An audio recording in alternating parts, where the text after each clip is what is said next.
Good evening, hello, and welcome.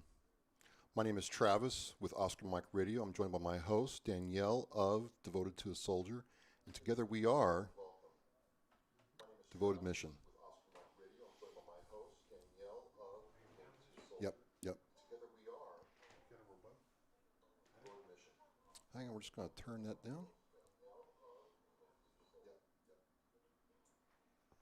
Fantastic. Sorry about that. So why are we here tonight? What's going on? We're here on this evening of Memorial Day weekend to share a story with you.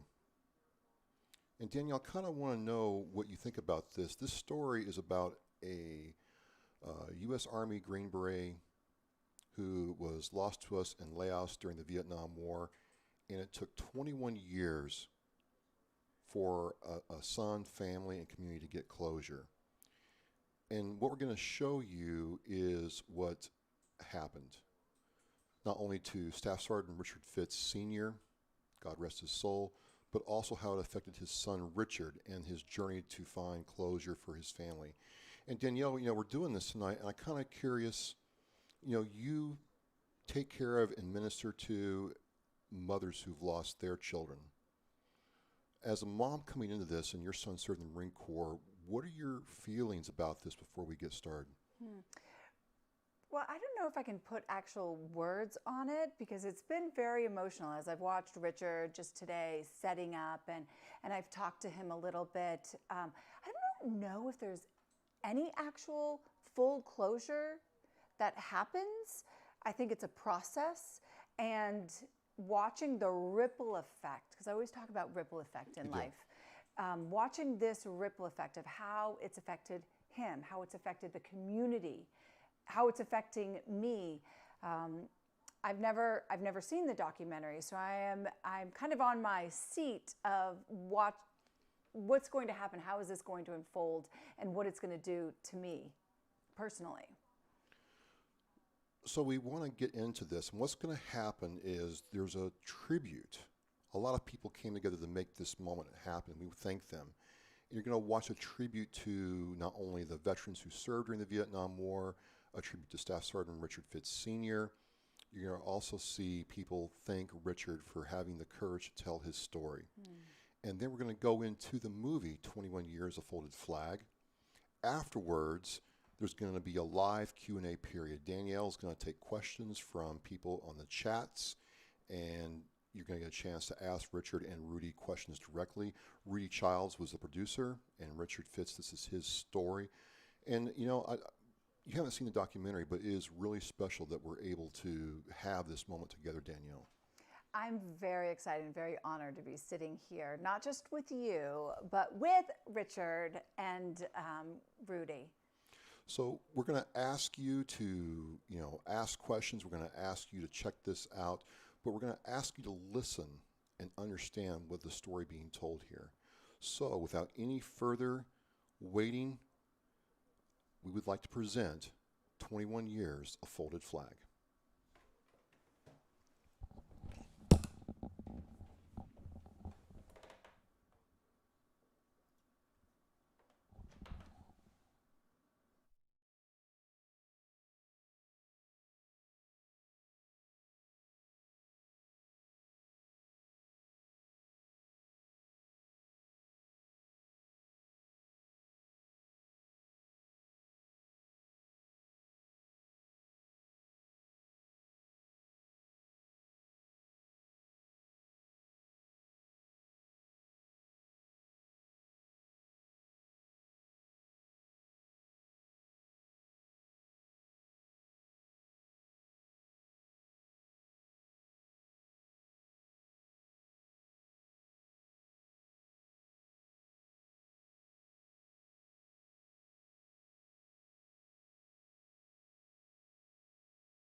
Sr., my husband, and Richard's dad.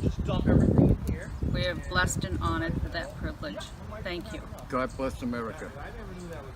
In honor of Memorial Day and remembering all those who gave the ultimate sacrifice and served the country, in honor of Richard A. Fitz, Sr., Post 2, Abington, Massachusetts. Hi, my name is Susan Austin. I grew up in Abington, Mass., where Richard Fitz was from. My mother and I both wore Richard Fitz bracelets and my POW MIA bracelets for many years. My mother was buried in '75 with hers on. Mine had broken, and the VA was kind enough to find me another one with Richard Fitz's name on it.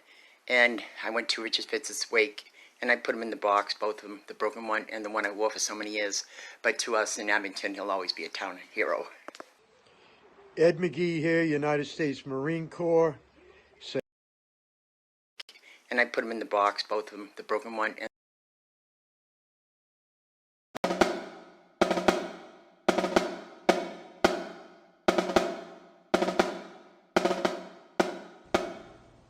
POW bracelets were first created in May of 1970 by a California student group called Voices in Vital America, VIVA, with the intention that American prisoners of war in Vietnam not be forgotten. The bracelets sold for $2.50 or $3 a piece. My name is Carol Williams, and I ordered this bracelet when I was just 10 years old. I have worn this POW bracelet with Staff Sergeant Richard Fitz' name for over 50 years, remembering he and all that gave the ultimate sacrifice this Memorial Day. 21 years ago, but today the family of Vietnam War Sergeant Richard Fitz gave him the funeral they've been waiting for. News Army reports Fitz was laid to rest 3 days after his remains were returned to the Bay State. More than 5,000 people turned out in the small town that might have been a page lifted from a Norman Rockwell calendar. Richard Fitz's family, joined by his comrades in uniform, men with ideals that nurtured Fitz's desire to serve his country. Staff Sergeant Richard Fitz was shot down over Laos on November 30th, 1968, as his Special Forces unit returned from a classified mission. That began an agonizing 21-year effort as Fitz's family tried to confirm his fate and then find his body. Today, the healing began. In February of 1968, Sergeant Richard Allen Fitz went to war. Today, 21 years and 11 months later, Dick Fitz returns. Welcome home, Richard.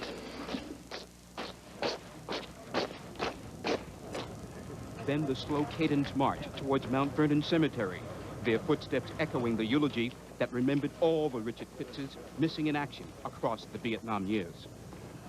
On a lake not far from the cemetery where the burial service would be held, children played hockey in much the same manner that Richard Fitz and his friends played on many a winter's day some 30 years ago. The Green Berets led the procession to the cemetery, followed by Arthur and Rosella Fitz, who consoled each other as their son was about to be buried after the long wait. Bob! Runner! Bob!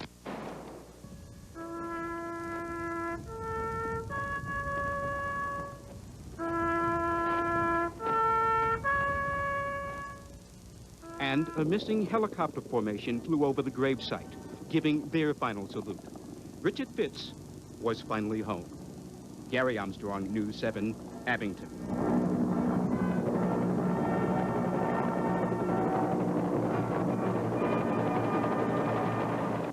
Our family is honored and humbled that the USB named their chapter after Staff Sergeant Richard A. Fitz Sr., my husband, and Richard's dad. We are blessed and honored for that privilege. Thank you. God bless America. In honor of Memorial Day and remembering all those who gave the ultimate sacrifice and served the country, in honor of Richard A. Fitz, Sr., Post 2, Abington, Massachusetts. Hi, my name is Susan Austin. I grew up in Abington, Mass, where Richard Fitz was from. My mother and I both wore Richard Fitz bracelets and my POW MIA bracelets for many years. My mother was buried in 75 with hers on. Mine had broken, and the VA was kind enough to find me another one with Richard Fitz's name on it. And I went to Richard Fitz's wake, and I put them in the box, both of them, the broken one and the one I wore for so many years. But to us in Abington, he'll always be a town hero. Ed McGee here, United States Marine Corps, saying happy Memorial Day to all the veterans out there, and especially to those that aren't with us anymore, my heroes, including Richard Fitz, a casualty of the Vietnam War, whose ashes were finally returned home to his family. I will think of you in my prayers. When I see a flag, I will always think of you. Those that didn't make it back are truly our heroes. Happy Memorial Day. Semper Fi. Scott and Gail here. Staff Sergeant Fitz, listen, thank you for your service. Thinking of you and your family and your friends. And God bless. On this Memorial Day, thinking of all the people that gave the ultimate sacrifice. Thank you so much. Hi, I'm Susan Crosby, and I have a story that's one of those it's a small world type of experiences. It began in early 2019 when I was attending a Vietnam Veterans of America monthly meeting in Asheville, North Carolina. And I was discussing with the group my plans for an upcoming trip to Laos. I asked the guys if there was anyone they would like me to remember while I was in Southeast Asia. And one of the members, named Ted, said that he used to have a POW MIA bracelet with the name Staff Sergeant Richard Fitz on it. When he said that, that name sounded familiar to me, but I could not place it. So I prepared for my trip to Laos, which was for the purpose of honoring Colonel Carter Luna, who is named on the POW MIA bracelet that I've had for over 45 years. Prior to my trip, I was able to locate Richard Fitz Jr., and I discussed my trip with him. While I was in Southeast Asia, I posted pictures and information on my Facebook page. A neighbor and friend of mine named Dave, who was a Marine, replied to my post and said, "I have a bracelet with the name Staff Sergeant Richard Fitz on it." Now I could remember why the name seemed familiar to me, because Dave and I had discussed our bracelets before. When I returned from my trip, I connected with Richard Fitz Jr. again, and I offered to host a showing of his film, 21 Years of Folded Flag, in the remote mountain community where I lived in North Carolina. In June of 2019, we did a showing of the film, and Richard Fitz Jr. was there, and he was united with Ted and Dave, who shared the common bracelet bearing his father's name. It really was a small world. And we can never forget those that are still unaccounted for. They need to all come home. This is Spirit Medium Tiffany Rice, and I want to take a moment to remember Staff Sergeant Richard A. Fitz and all of those who had given the ultimate sacrifice this Memorial Day weekend. Hi, I'm Tanya Venom. And I'm Tia Mayhem of the hard rock power trio Stormstress. It's because of the immeasurable sacrifices made by brave warriors like Sergeant Fitz that we get to celebrate the beautiful freedoms we enjoy today. On this Memorial Day, we're sending our love and thoughts to the Fitz family in hopes that you may finally find peace after all this time.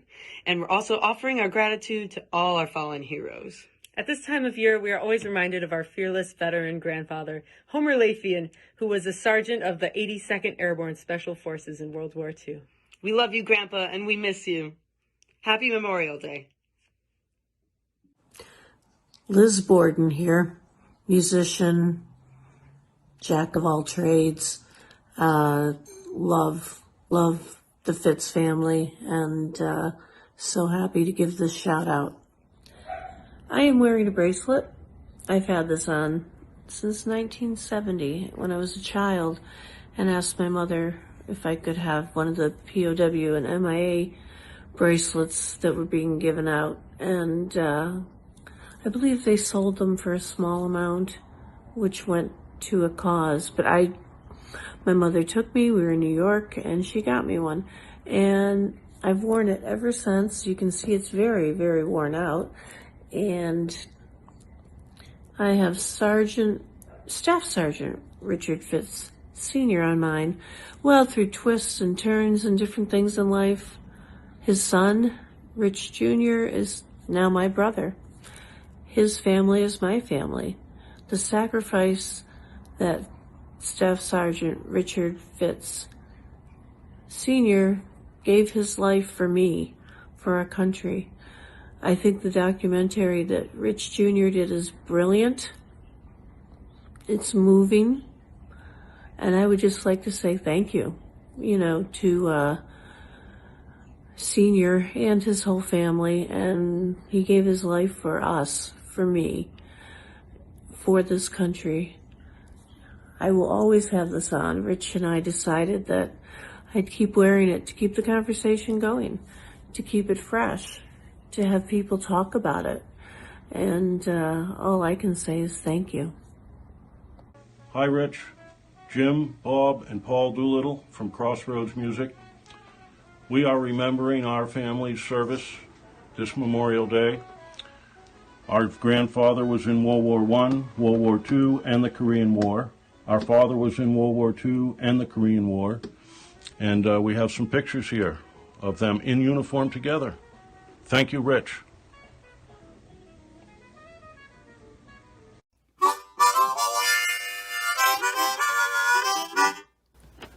I'd just like to thank Mr. Rich Fitz for letting me, Tom Tolman, play on the soundtrack in honor of his dad, Rich Fitz Sr., who was a Green Beret and served in Vietnam, and also in honor of all the other veterans out there who served in protecting our country over the years. Thanks, Rich.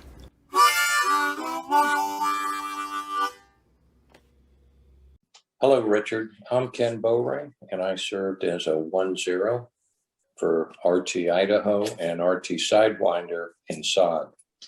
While I did not know or have the honor to serve with your father, he is forever remembered at the United States Army Special Operations Command's Memorial Wall at Fort Bragg, North Carolina. I've seen his name many times throughout my service. He and 796 of our Special Forces brothers from Vietnam are remembered on that wall, along with 1,241 of our Army Special Operations soldiers who paid the ultimate sacrifice in all of our other conflicts. Your father's legacy and those he served with lives on. And I'd like to give a quote here that I like from the commander of our Army Expeditionary Force in the First World War, General of the Army, John J. Pershing. He said, "Time will not dim the glory of their deeds." And that is so true with our memorial wall. So I thank you for what you're doing to preserve the legacy of your father and those who served with him.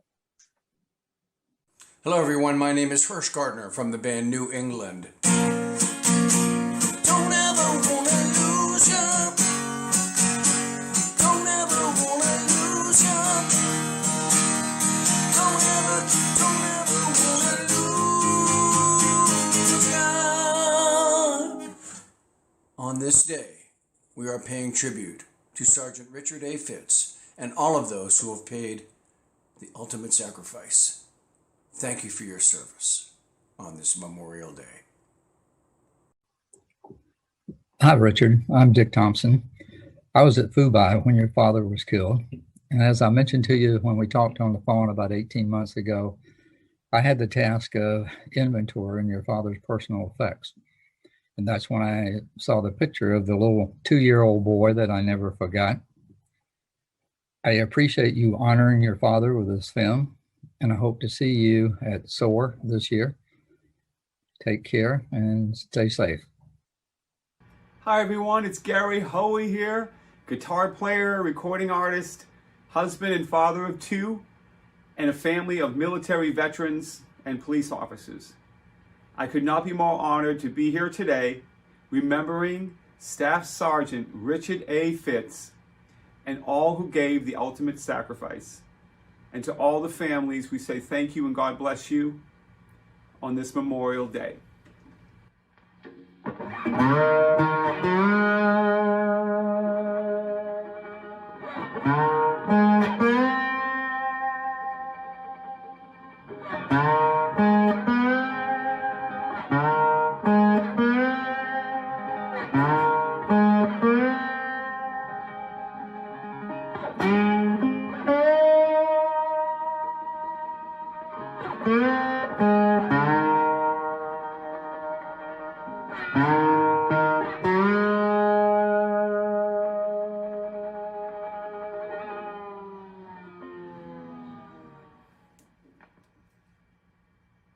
Hello, I'm Letty Clark, and although I'm not a veteran, I have the utmost respect and great love for the veterans that have served our country, and especially the ones who gave their lives.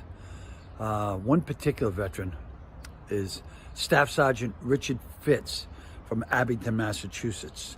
And in 1989 or 90, it was the largest funeral ever held for someone who was in the service. This man left a young boy who didn't know how his father passed away.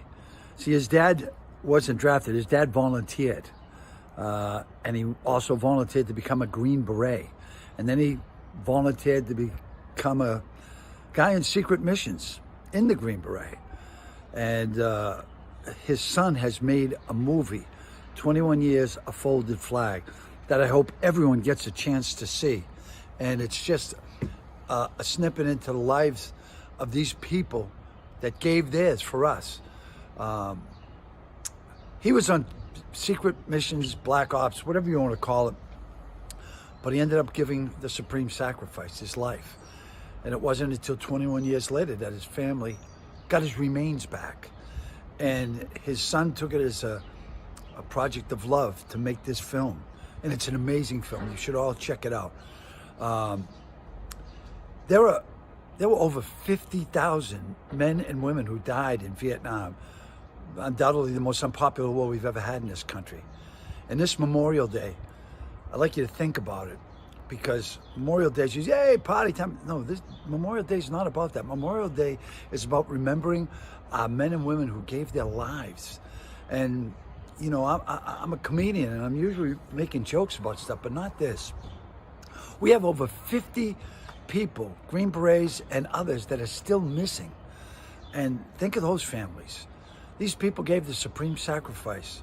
And I think this Memorial Day, we should give them the respect and love they so much deserve. So, thank you. Yeah, my name is James Henry Jones, and I was adopted in the name of Jones. And when I got out of the military, I changed it back to Shorten. That's why if you look at my name in a lot of areas, it says James Shorten Jones. It's tough, you know. We had 135% casualties in SOG. Wounded more than once. I was wounded 5 times. Well, I was wounded once on an A-team too, so. Yeah, it's just, it just means a lot to try and get closure for the family, and they're your brothers, you know. We lost like 5 guys a week, you know, wounded, killed, or captured. Not only to remember Richard Fitz and also Eldon Bardwell, I mean, and all the other men that we lost over there, and those who have succumbed to diseases and stuff over here after the war. You know, they're beautiful people. This country needs to remember them. They need to realize that these guys are heroes, and these are the people that kept our country going. Hi, Richard. This is Rob Graham over in England. I'm sending you this message today to remember your father, Staff Sergeant Richard A. Fitz, who was tragically killed in action November 30th, 1968, in Laos, running an eldest son operation for MACV-SOG. As you know, We've been working with some of your dad's mates to memorialise the men of MacVsog in our video game, and Tiltmeyer particularly remembers your dad as being a formidable poker player. The work you're doing to honour your father's memory is really first rate, and we'd really like to help.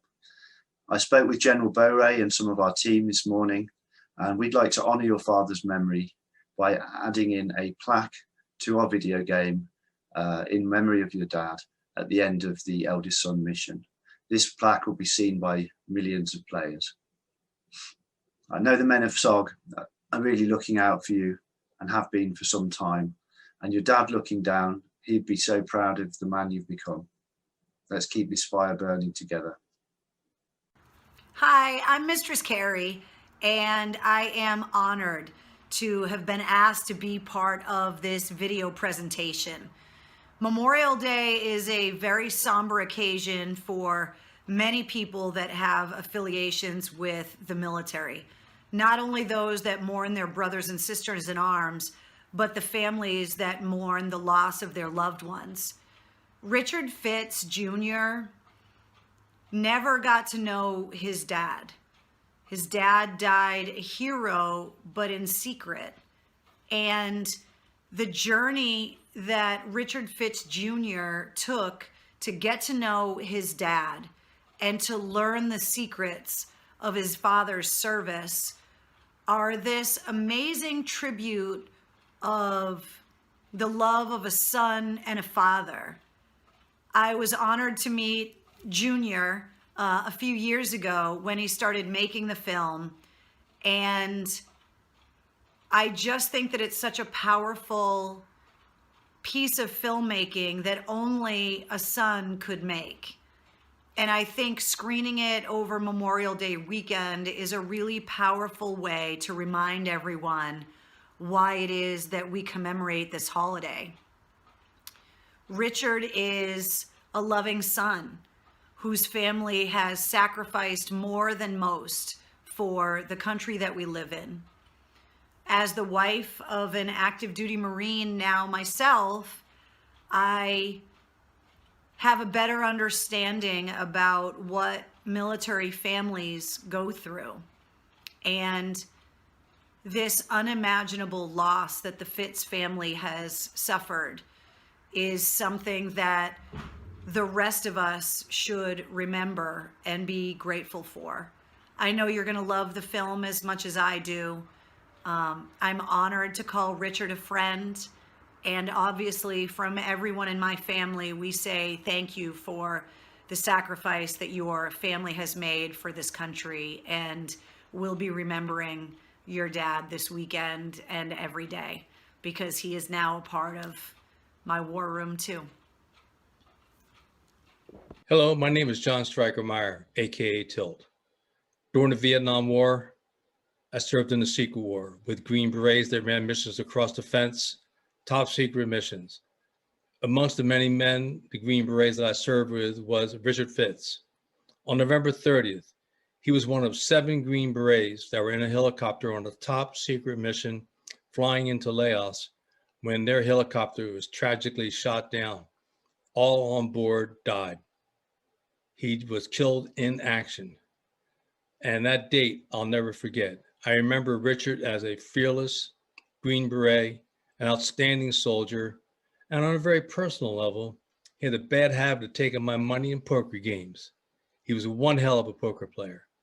More importantly, he served his country with valor and high honors. And today I salute Richard Fitz, and I thank his son, Richard Fitz, for following his dad's footsteps and getting his story out to America. Airborne.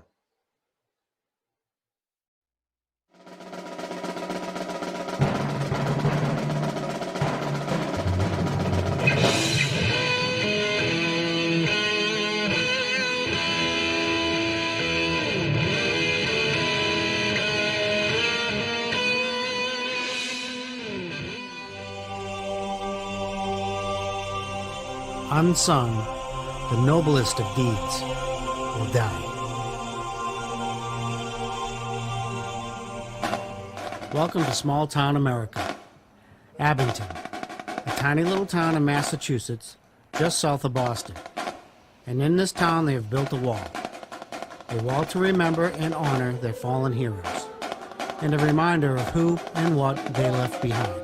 The names on the wall are important, but for every name on the wall there is a story. There's a story of joy and love, and a story of grief and heartache. And I think that the people in this town, people everywhere, but I'm partial to Abington, people in this town need to hear those stories. They need to see faces. They need to hear what these people were like and how they lived their lives and what they left behind. I'm the mother of Staff Sergeant Bill Callahan, United States Marines, EOD.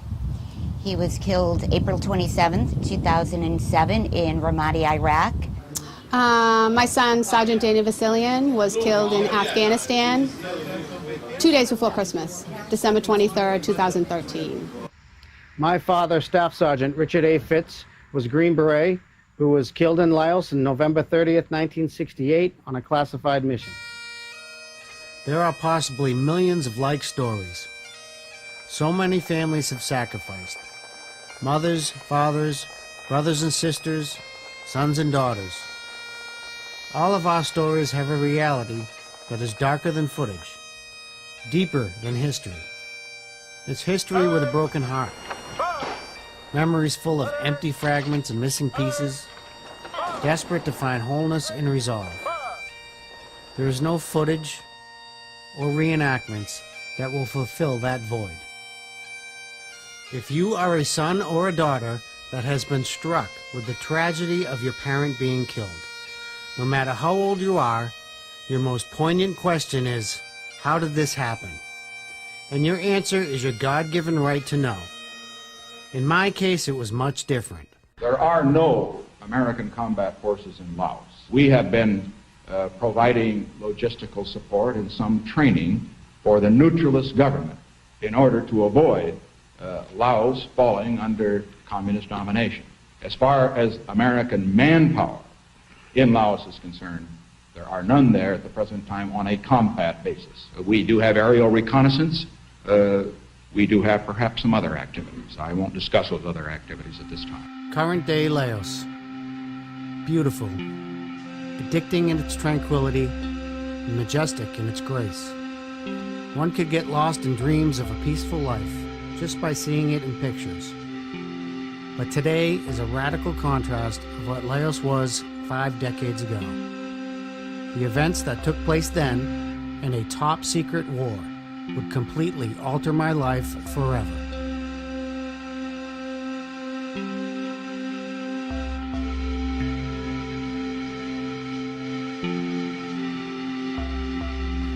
Allow me to introduce myself. My name is Richard A. Fitz, Jr., and I'd like to share with you my story. A story of searching for something and someone I never knew.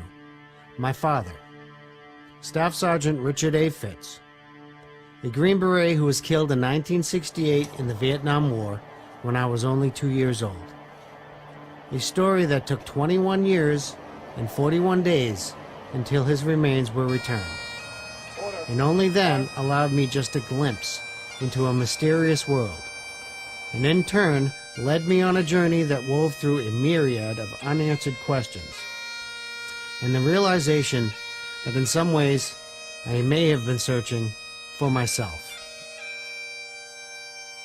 Sometimes in life we stumble across a treasure, and I was to discover exactly that in a letter home from my father written November of 1968 that told of a mission.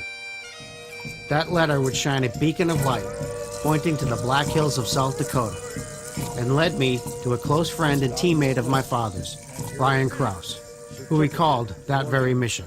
One of the most memorable one was we were assigned to the demilitarized zone. The first thing we do is you leave the insertion site and you just get lost. You just go up and down the hills and get away from your insertion site. You try not to make it predictable where you're going or what you're trying to do. You just get lost.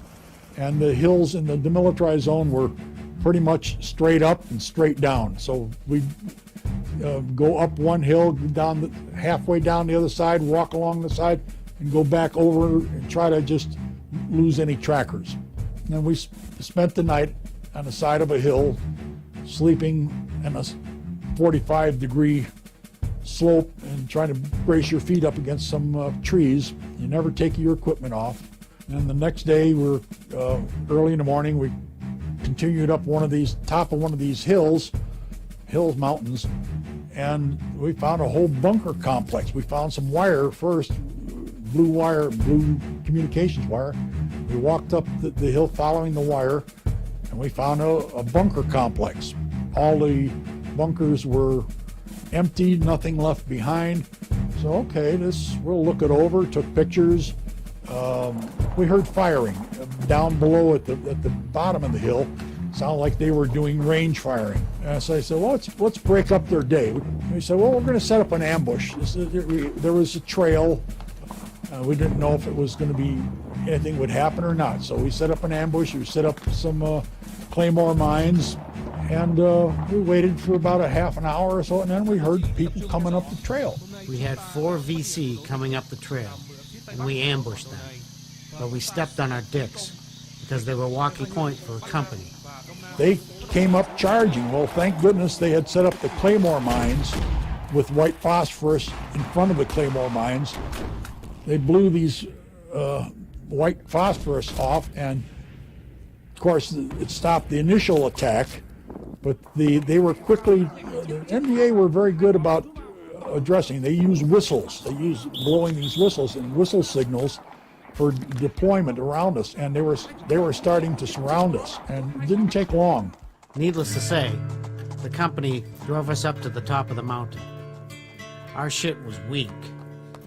He completely encircled us within 20 minutes. But when the helicopters finally came, the gunships came first, and that was, what a beautiful sight those Cobra gunships were. They're narrow bodies, and they just circled us and were surrounded. They said we got the word that there were maybe 300 surrounding us, 300 people, and they just started shooting anybody around us. And they kept on shooting all day long. This is no lie.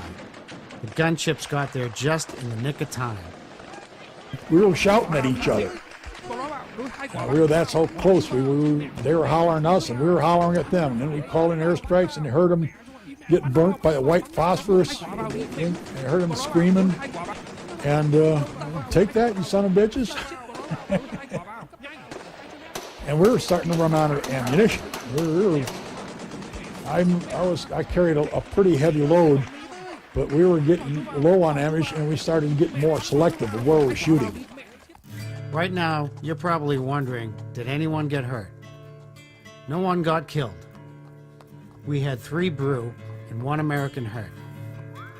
Guess who the American was? You're right, me. The VC was so close, they were throwing concussion grenades in our perimeter. 1 Brew got fragments in the stomach and leg. Grenade! We both saw the grenade come in and bounce 4 feet in front of us. And he jumped up and stood in front of me. When it blew up, the concussion sent us both about 10 to 12 feet in the air. Don't worry, I'm all right. I've got a punctured eardrum and a minor concussion.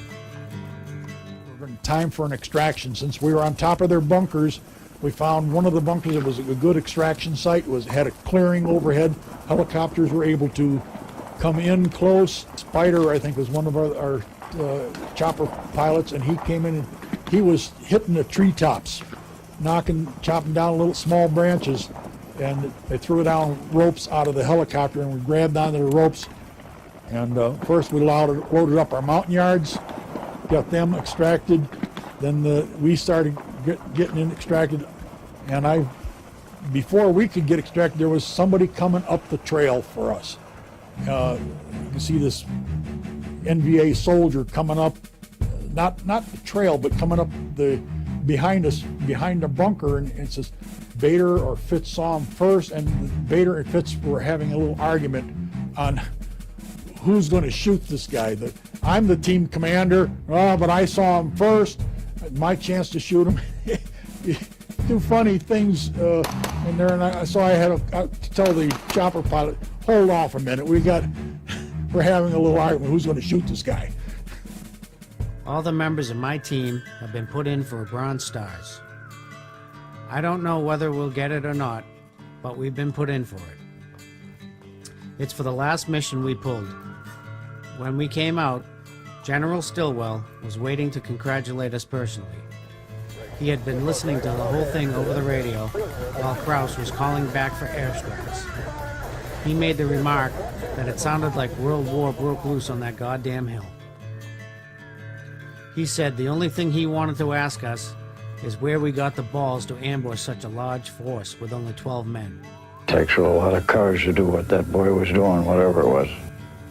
However foggy and vague early '68 at Fort Bragg, North Carolina would be for this 2-year-old boy, a little guidance from my mother would help me grasp the one and only memory I had of my father. That was of him taking me up to the kiddie jump tower and sending me off down the zip line. Priceless to me now. From time to time, Mom would fill me in on the vast array of interests my father indulged in. Archery, scuba diving, motorcycles, horseback riding, auto mechanics, shooting, playing drums and guitar, singing, dancing. He was even a 3rd-degree brown belt in karate and would show off by breaking boards with his fists. It truly seemed endless. I remember him as a very driven person. What he wanted to do, he found a way to do it. He was always joking, laughing, taking risks and chances in his life. At the young age of 17, my father had already set quite a lofty goal for himself. That goal was inspired by traditional American values and the loss of a great man who had come to be known as the godfather of Special Forces and the Green Berets.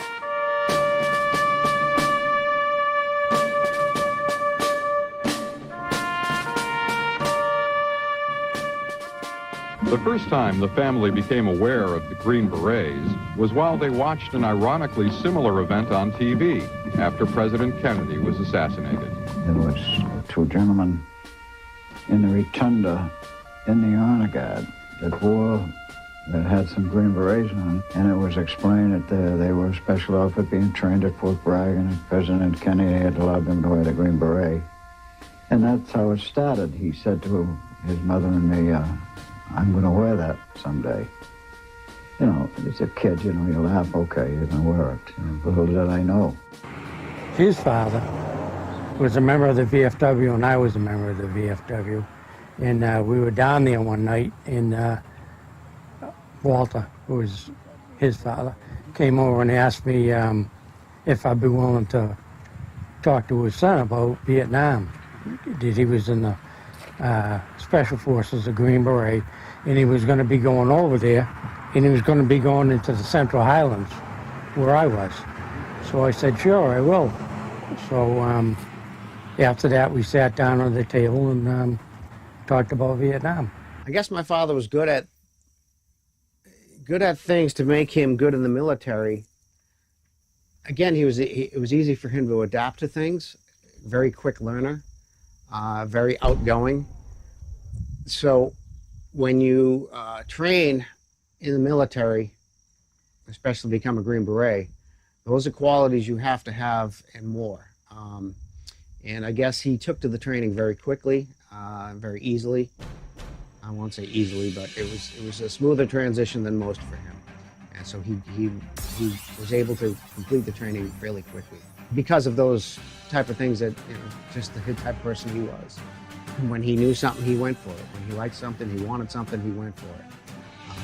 And there was no, half-assed. The training that they went through, they were an elite team, and they'd go places that other servicemen didn't go. And their jobs were really dangerous. I never put too much thought into what my father did for work. So focusing on what it really meant to be or earn the Green Beret hadn't quite registered with me. But as I grew older, intrigue started to win me over. So I revisited what physical evidence we still had. The amount of education and training, to me, was mind-boggling. I was also to get a small glimpse into my father's everyday life from a tiny journal. But yet again, it was vague and left me with more questions.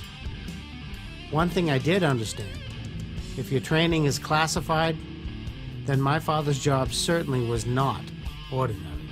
As I would slowly learn about who and what my father was, and his time serving in Special Forces, there was one thing for damn sure. He and all of these Green Berets evidently had some huge effing cojones. But still, I would never get the chance to hear these stories spoken to me in his own words, or truly know him as most sons would come to know their own fathers. As it turned out, not only was my father a Green Beret, but had also volunteered for a top-secret unit, Mach V SOG, the Military Assistance and Command Vietnam Studies and Observations Group. Bit of a misleading title, considering what they were really doing.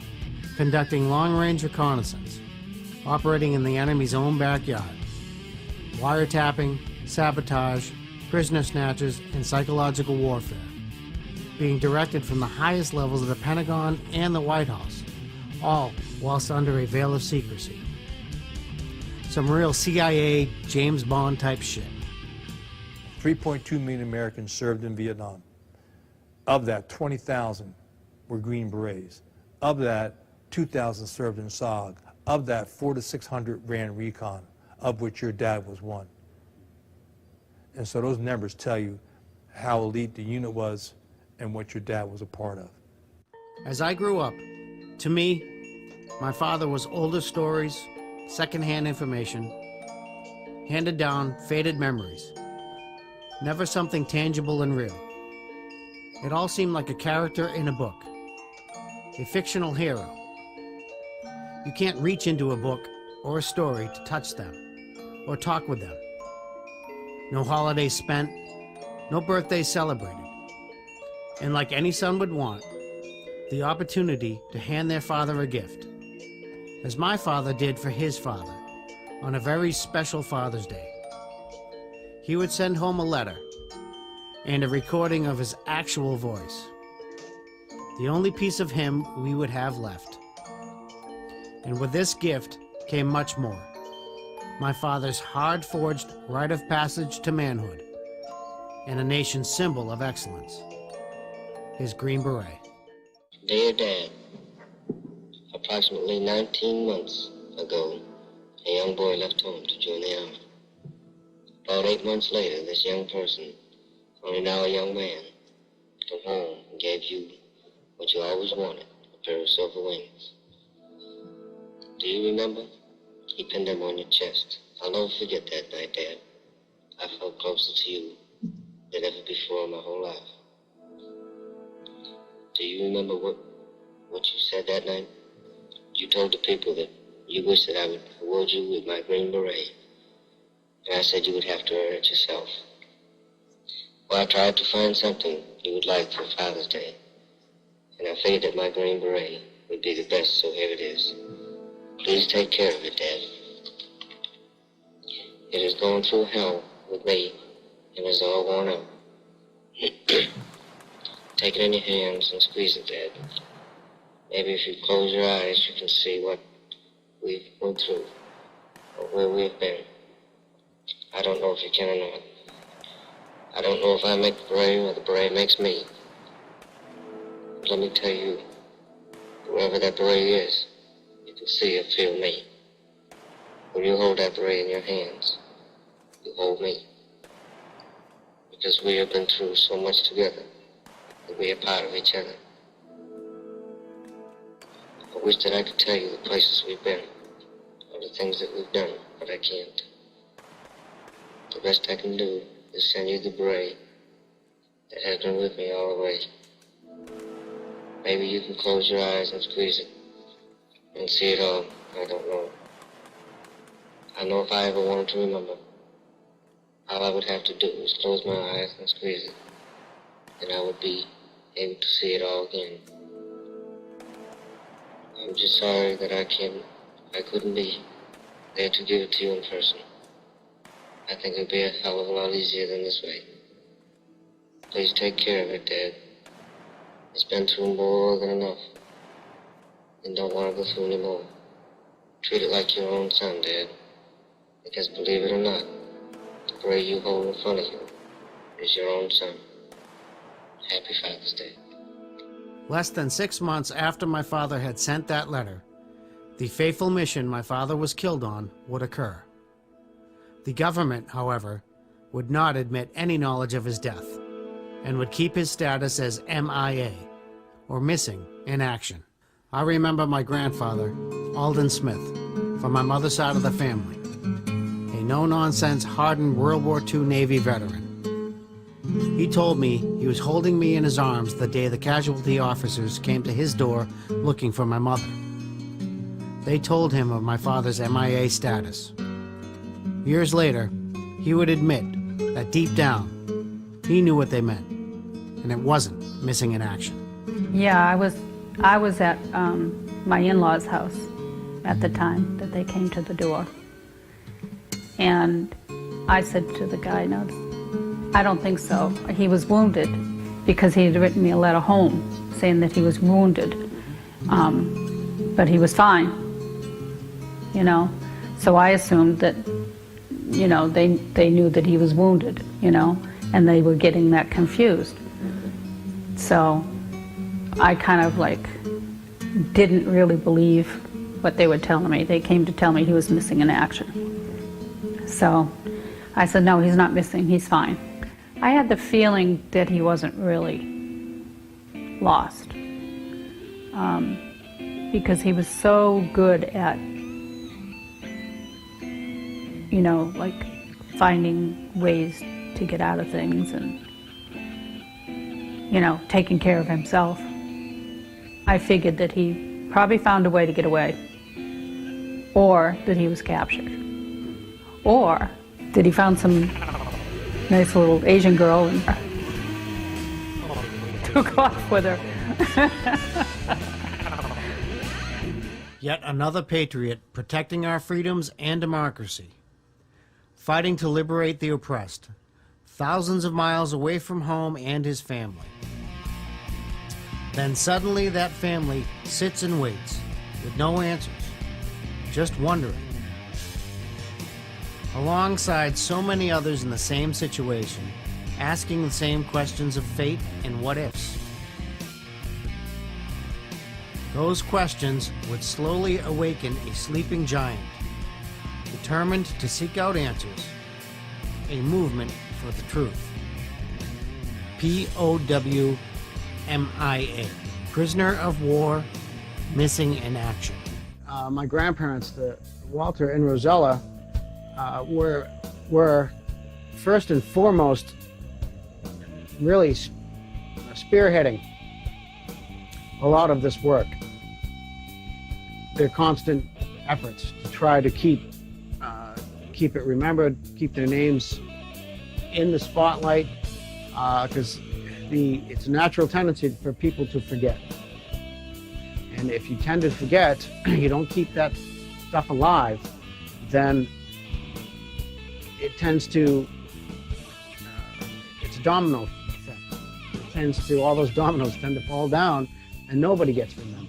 You know, I do believe this whole story with my father and Walter and Rosella doing their part, Oh, they lied to us. it laid a good foundation for this, at least the local area, if not even bigger. To this day, I still get bracelets worldwide returned to me or get reached out. So if it wasn't for efforts from them, there's no way that could happen. The Fitz family, this situation was all consuming. It took over their whole lives. It made them so concentrated on that, they couldn't see anything else. And for a young child to have to go through that all the time, I couldn't do it. I just couldn't do it. And another good, strong presence in all this story, Becky Coit, an undying supporter, and many people can remember the van Becky's van, who would drive around here for years, and she had that black van completely decked out with Vietnam bumper stickers. You couldn't even see the paint anymore on this thing. And I'm pretty sure it's common knowledge that those bumper stickers were holding that van together. But point was, metaphorically, it was holding a lot more than just her van together. Those stickers were holding together her reason for her undying support. It started back, actually. It's something that left a mark on me from my childhood when I was visiting at my girlfriend's house. And back in the days of Korea, they did not send the casualty officer first to the house. It was broadcasted on the radio. And Mrs. Ferguson, we were listening to the radio. I happened to be staying overnight. And her son's name came on the radio, and she died of a heart attack that night. And that left a mark on me. I didn't know then that I'd be doing what I am now. But it's something that always stayed like in the back of my mind, that I had to do something. And I guess the second project, meaning that is, I'm a mother, and this could have been one of my kids. And I feel very strongly that if you've been granted the right to live in this country, throughout your life you should do something to try to give back into your country what you've given. I learned that from John Kennedy. And those same marks that were left on Becky would become permanent scars on all of us as well. Picture your own son, daughter, or husband missing in action for years and not having any answers. That can take a serious emotional toll on anyone. You reach out for the smallest details or hold on to whatever there is around you to keep your loved one close. No thanks to the government. And here is Junior, the only son of my father, the direct descendant. Not only did I look like him, but as well carried his name. It was only natural that the bloodline continued to bear the crown. And so it was handed down. Again, as I was, very little, I was prepped into a certain look in a certain way, custom little made green uniforms, little green berets and all this. In 1975, my mother had asked the government officials to reopen my father's case and review all the findings to see if there may be more answers. It was decided that my father was assumed dead, a presumption of his death, if you will. But still, no body, no proof, and any forthcoming of information was a long shot at best. For my mother and I, it had been 7 years of wondering, waiting, meeting others still waiting for missing loved ones for many more years than we have. And still, we had no definite answers. Mom's best direction was to try to move on. From that point, that's exactly what we did. Tried to move on. I still remember watching TV when more of the POWs were released and coming home off the planes. Clinging to the TV, listening for his name, watching the scroll of names across the screen, just waiting. But it never came. And so, life goes on.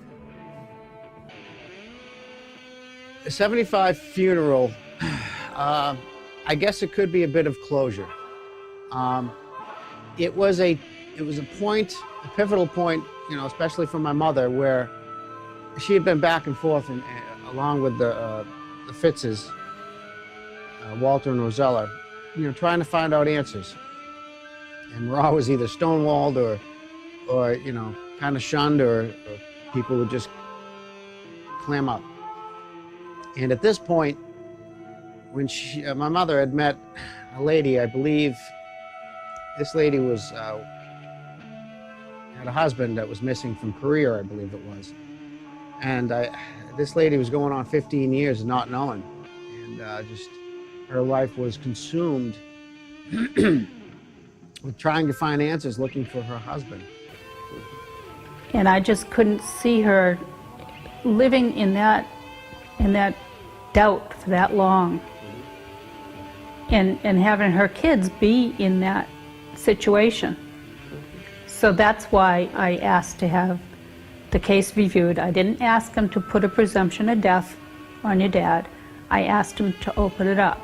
It was their decision on what to do.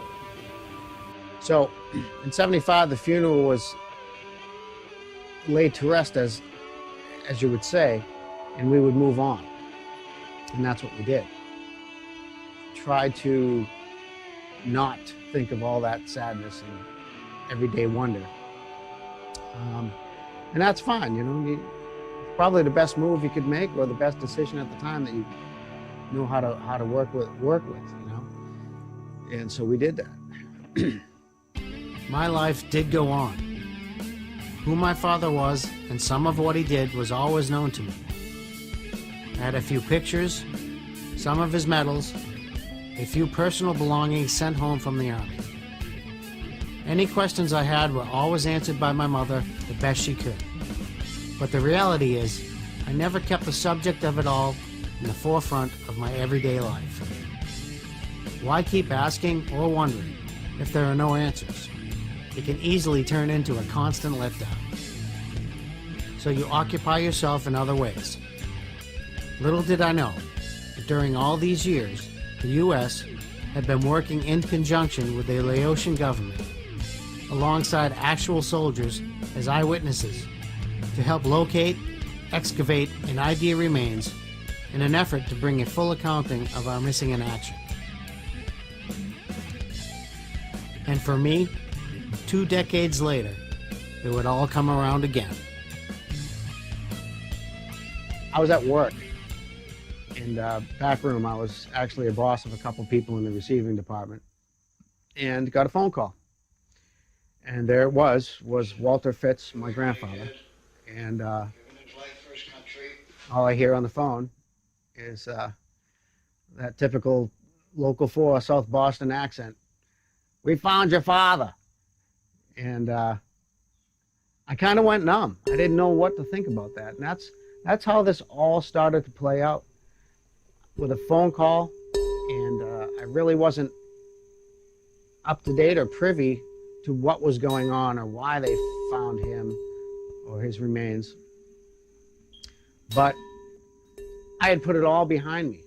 And here I am, a rock and roll guy living my life, young guy, and just having a ball, enjoying life. And this hit me.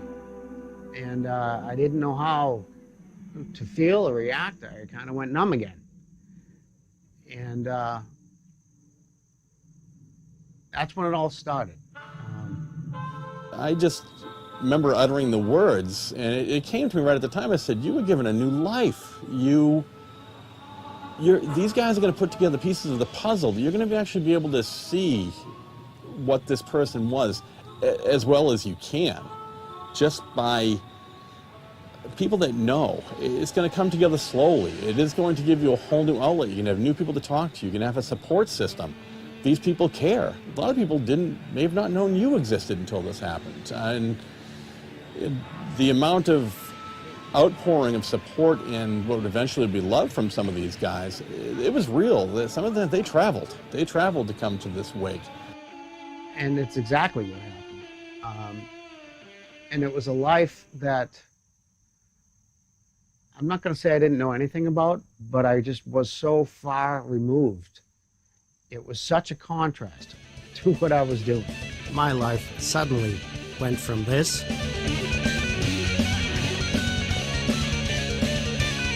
an 80s rocker thrust into this elite military world.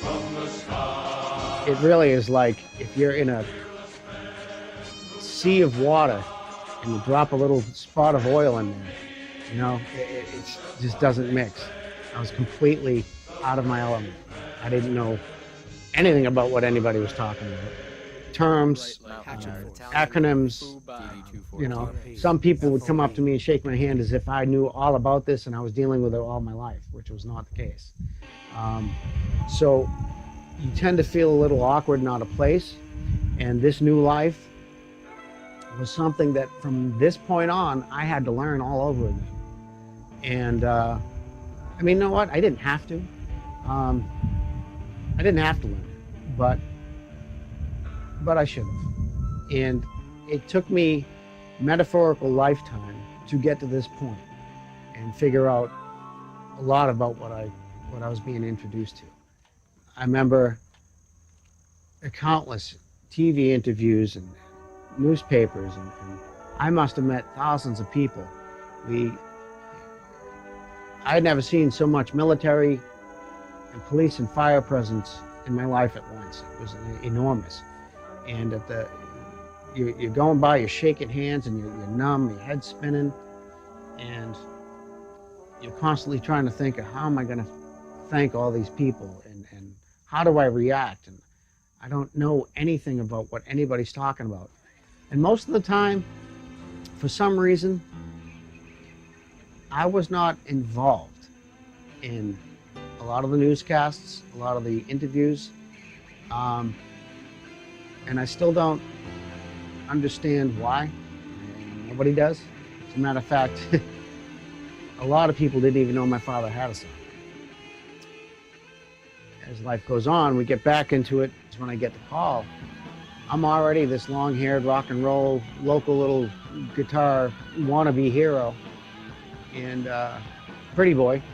You know, I look like the poster child for most 80s rock and roll bands back then. Spandex, I didn't care. I didn't care what I looked like. And a little chip on my shoulder. But when you're put into this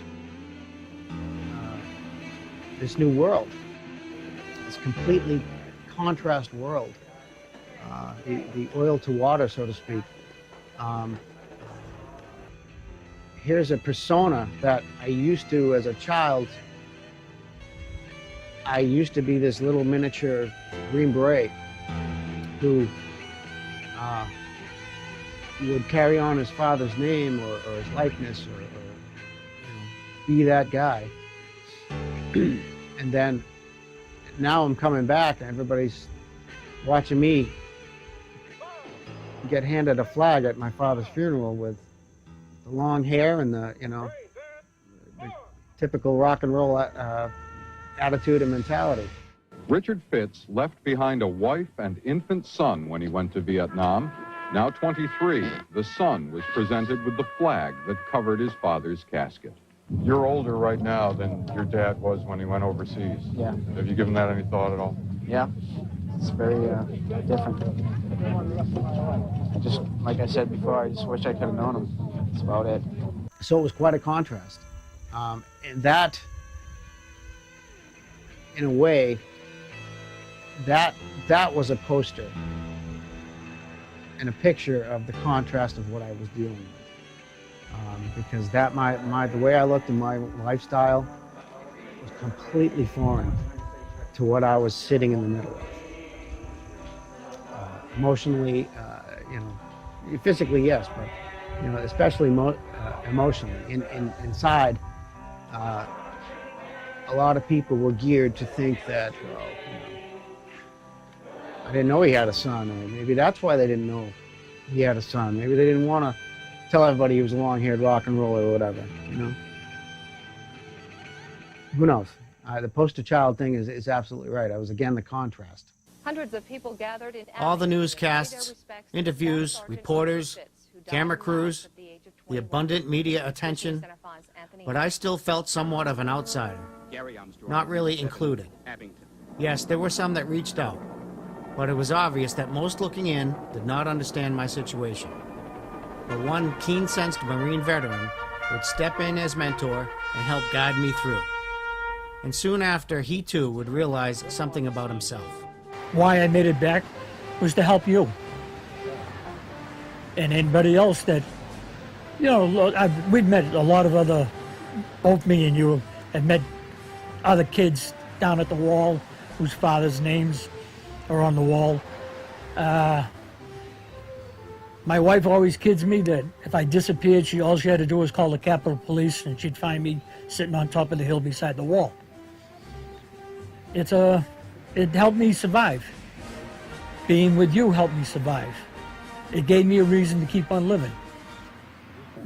When I looked at it, Rich, it seemed like everybody else was the celebrity. And they were paying, all attention to the Rosella and Walter, not even your mother so much. She wasn't that involved in it for many years, when I was alive. But Becky Coit and everything else, and the quote, these are the people. And I kept seeing you and you kept seeing me, and I'm saying, why ain't somebody talking to this kid? It's his father. And it didn't seem like nobody was talking to you. You know, so I wanted to support you for that reason. I used to go bring my kids up and listen to you practice heavy metal music. I think if I helped you any, was to realize that your father in the military was an honorable thing. When they brought your father home, when I came back from Vietnam, I took my medals and everything and put them in my bureau, never to be seen again, because they were spitting at us and doing all that. So when they brought your father home, I had a meeting with the MDC police because they were coming out, and the sergeant in charge said to me, tell all your guys you're authorized to wear your ribbons. That's the first time I wore my ribbons since I came back, was in honor of your father. And this whole trip has taken me metaphorically. It's my journey, and it's my way of meeting my father. That metaphorical meeting came with a sudden realization of just how much the father I never knew symbolized hope and honor for so many.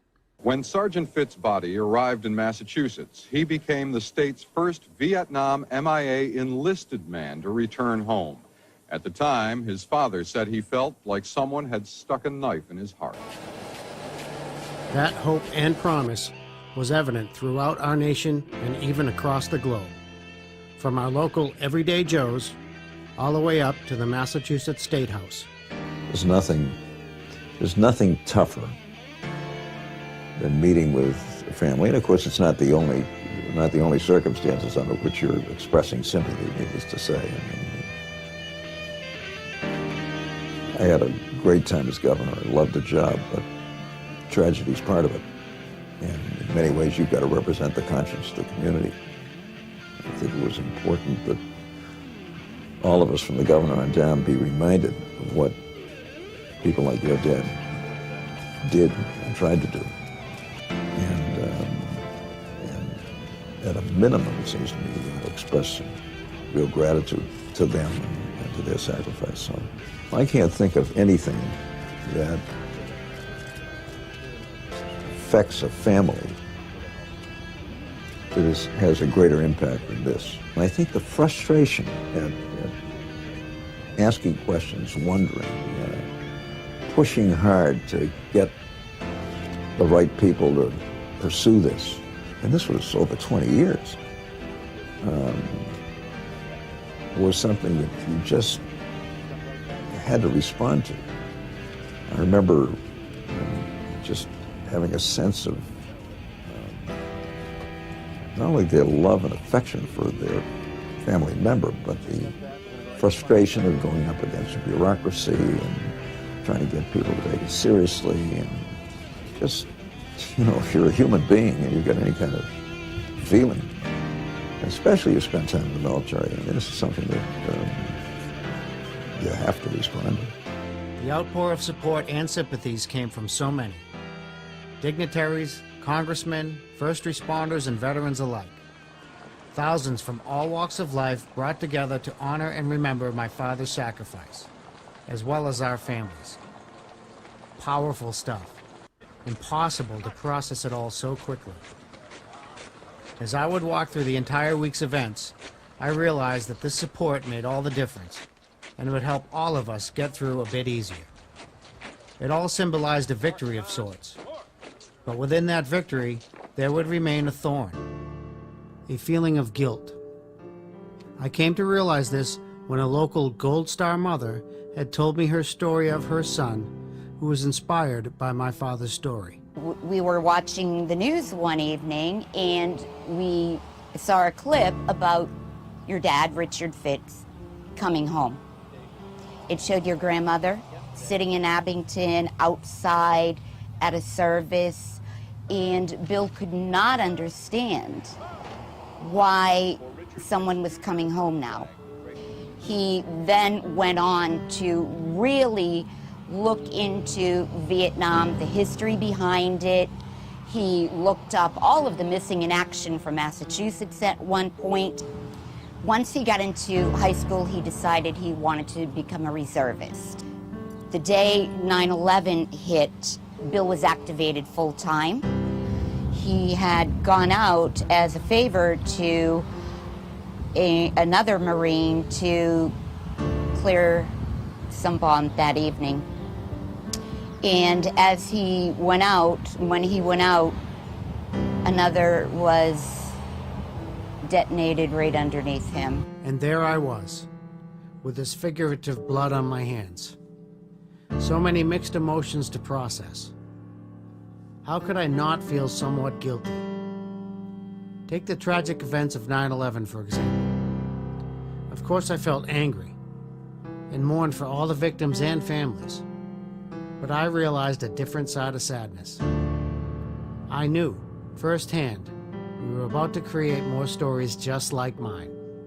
The first responders that went overseas were cut from the same cloth as my father. I knew what was coming.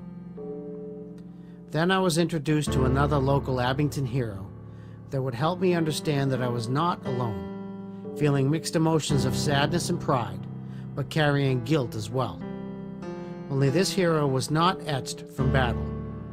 This hero was carved from personal loss, as were so many others on that fateful day of September 2001. I lost my husband on 9/11.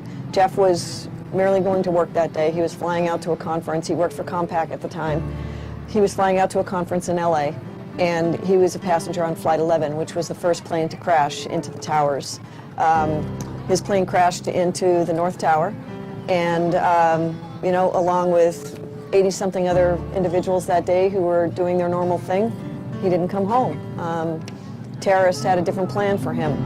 Every time I would hear of a new death, a new service member killed in action, it would really tug at my heartstrings, and I felt in an odd way a little bit responsible, because so many men and women signed on, and I've had parents tell me this, their sons or daughters or husbands, wives, whomever, signed on to the service because of 9/11. Moving through this journey, eventually a feeling of acceptance would slowly fill the gaps in between the labyrinth of secrets I was navigating. It was all about national security. The details of my father's death had been kept from our family for almost 30 years, and still classified when he was buried. Why am I not angry? Acceptance and pride. Knowing he volunteered for it all. He understood and believed in what he was doing. He knew sterile missions meant no dog tags or anything identifying him as American. He knew that our government would have complete deniability, and capture meant almost certain death. He knew this unit was so secret that even other Special Forces troops did not know of their existence. He knew the casualty rates of the missions could be up to 110%, meaning that almost every SOG soldier was wounded more than once, if they survived. It wasn't for the glory or to earn medals. It was for something bigger than just himself. The unit's motto says it all. You have never lived until you've almost died. For those who have fought for it, life has a flavor the protected will never know. Well, part of the problem with MAC v. SOG was they were so threatened. This is a very clandestine unit, very top secret. If you ever speak about this, even mumble about this, you know, it's 10 years in prison and a $10,000 fine. It scared the hell out of them. Back then, our government actually did it. The one that really sticks out in my mind was the convention that they had. And we were invited there and was told that our loved ones' files would be there for us to view. And that there would be counselors and things there to talk about the situation. So we spent all that money getting there with high hopes that we'd know something. And we get down to the tables. They had all the files on each individual table with family names there. And on it was a file that said top secret classified on it. And the file was empty. There was nothing in it. So we came all that way with no answers to our questions. So I was kind of questioning why. You know, we were told that we'd have some answers, and we get no answers. So he gave us some blah blah stuff, and I asked him specific questions pertaining to Richard's case. And he looks at me, he goes, well, where did you find out this information? And I said, top secret, classified. And being in the intel community for a majority of my career, we've got secrets for a reason, and we keep things at certain levels for a reason. However, family members who have lost a loved one in a situation like your father's, I think the military I think they come out a little bit more in letting you know, and again, entrusting you to make sure that those secrets don't become public knowledge, but it helps you as an individual get through the day. We're alone for a long time, and the government didn't seem to want to help us. That hurt more than anything. I'll bet it did, because you are a man who believed in fighting for his country. You were proud of your sons who were part of the armed forces. Yeah, I think it's necessary for the grieving process. You can't fully, I mean, maybe you can never fully comprehend what happened, but without the information, without somebody sitting down and talking to you and telling you the truth, you're lost. You're absolutely lost. Stand up over here. Very moving accounts in print and on television and radio of your success after 21 years in bringing the remains of your son who was killed in Vietnam home. What did that feel like? Did it feel like a victory, or was it a bittersweet victory? Very bittersweet, and he wasn't in Vietnam. He was in the Green Berets, and he was involved in long-range reconnaissance missions into North Vietnam and into Laos. And that's where his helicopter was shot down, was in Laos. But I have been bitter at times against the government because I thought they were a little slow. Before I knew it, I found myself at a reunion in Vegas. Men that fought beside my father. Welcome to SOAR, the Special Operations Association reunion. I began to weave the clues, confirming my father's 1-1 or Team Leader's Assistant position with Recon Team Maryland out of my lot. These clues would help piece together a tiny bit of Mark V. Sog's history as well. At a moment's notice, one of these men agreed to talk with me. Now a retired general, Eldon Bardwell served as a Spec 4 in 1968 with my father. We hurried into the nearest room. No prep time, no prepared questions, no fancy equipment. Fighting every bad element possible for an interview. Guerrilla tactics and a palm-sized camera would have to suffice. We were all in the street out there by the talk, and Major Sincere explained this, and one of those people was Richard Fitz, who was there at Mylock with about 60, 70 other folks, and people started raising their hands. I raised my hand and said I'd go, and Clyde said, no, you already been on a mission and got your CID. I'm going to take some of the support guys, and two of my... In this room, I would hear of this gentleman's small part in our story, and would lead to a new discovery. My father was to take over as team leader on Eldon's team, Recon Team Michigan, and sadly, why that was never to take place. If I remember correctly, Richard Fitz had been on the hazard force, and he was supposed to come to RT Michigan and be my team leader, because the current team leader that I had 2 weeks left in country, and he was leaving and not running any more missions, and I was a brand new guy, so they wouldn't make me a team leader as a young Spec 4, E4. Of course, none of that ever happened because, fortunately, all those people died. But anyway, that's it. Our job is different. The way we worked was you're a quiet professional. You get a good day as a mission, you go out and you come back, and nobody talks about it because the missions are top secret for a reason. And that presents a unique paradox for every family like yours. and then the men who want to tell more. And a lot of times the guys, particularly the first 20 years, a lot are hesitant because they're under direct orders. They've signed documents saying we can't talk about it. So in your case, whoever did talk to you, and they did it in such a way that you didn't come around going to the media and spilling the beans. So you held up your end of the deal too. I think your father deserved a lot more than just a Bronze Star, in my personal feelings. You know, if you gave up your life for this country, you know, it deserves more than just a Bronze Star. Yeah, and that bothers me. And I think they should at least look into your father, look into what was said. So that mission should be upgraded. You know, the one where he went in for the POW. If that's what they said, Silver Star, they shouldn't have downgraded it.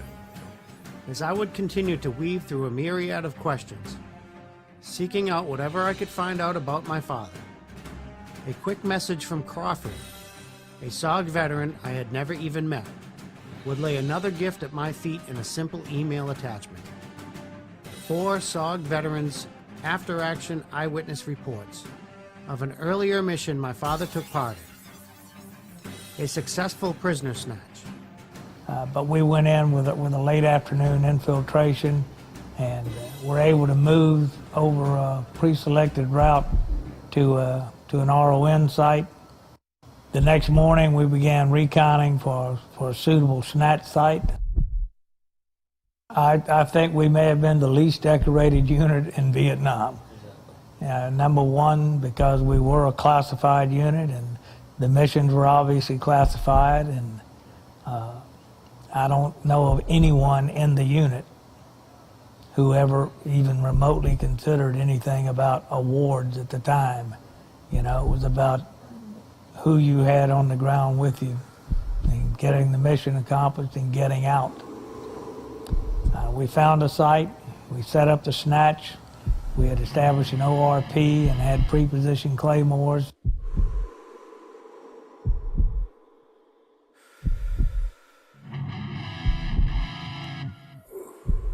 The way we set up was your father had one flank element.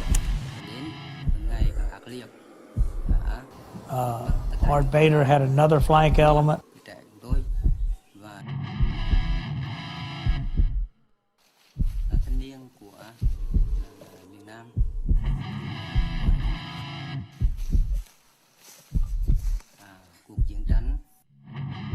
And I had the snatch team in the center.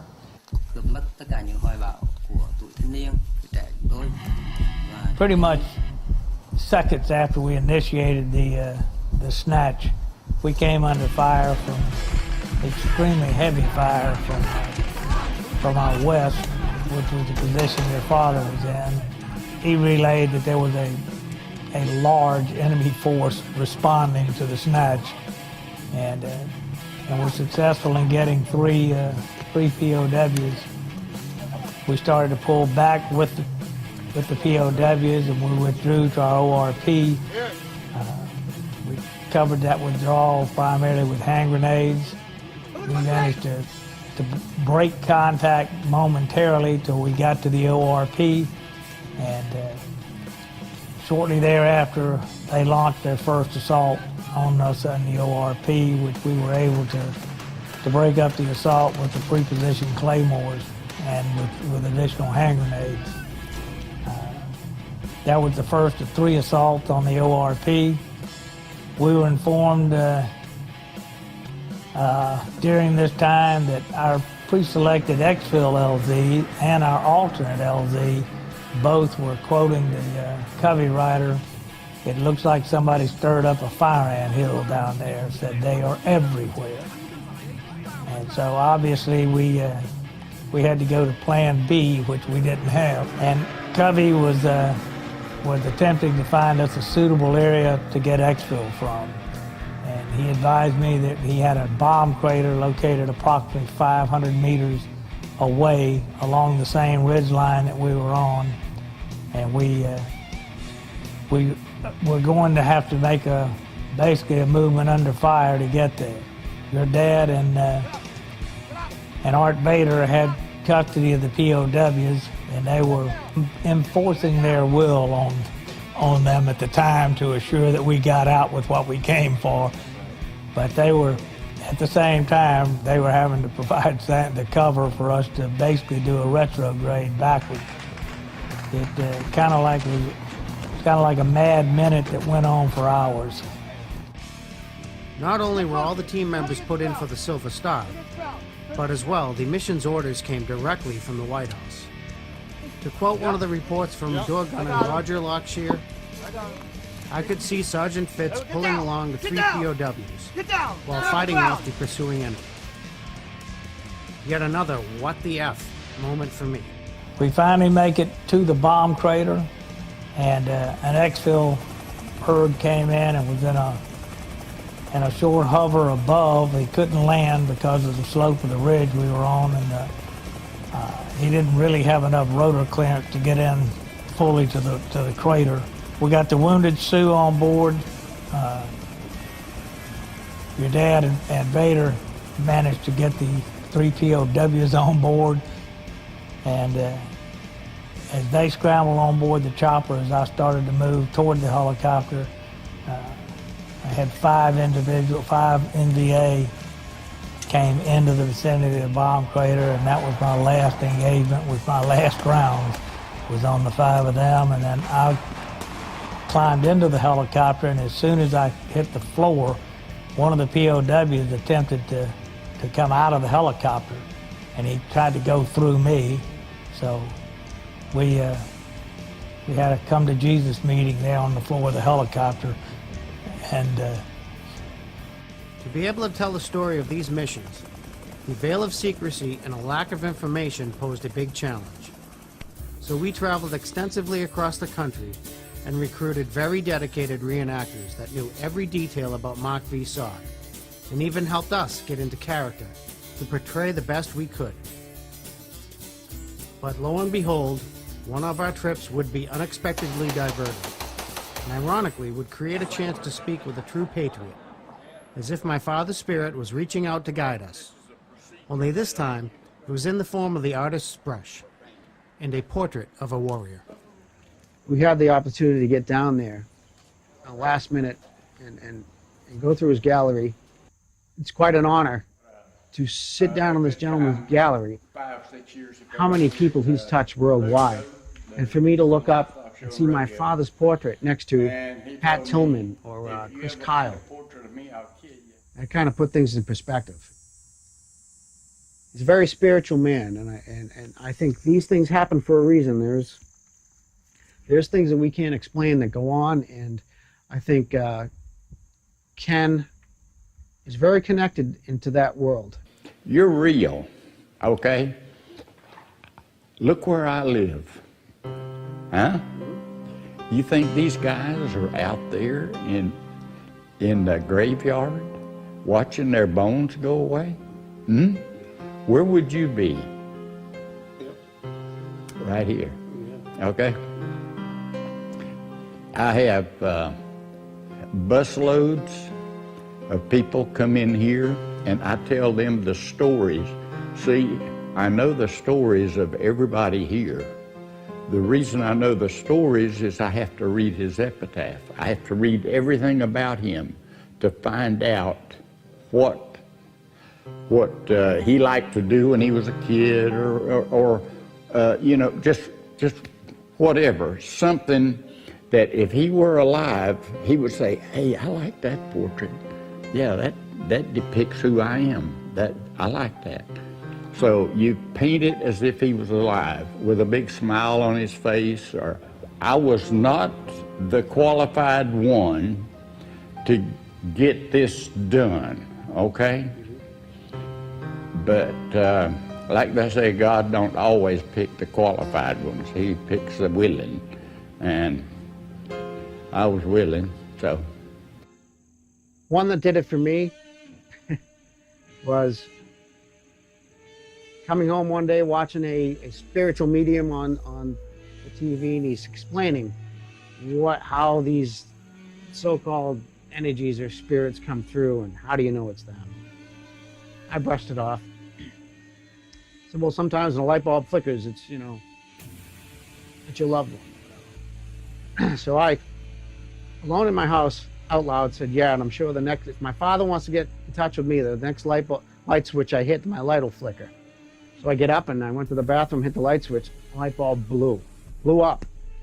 I still had the black mark on the ceiling to prove it, and all I did was look up and say, hi, Dad. There's so many spiritual connections that, you know, there's some that tie in with Linda Haney, who we have here. She felt the same way.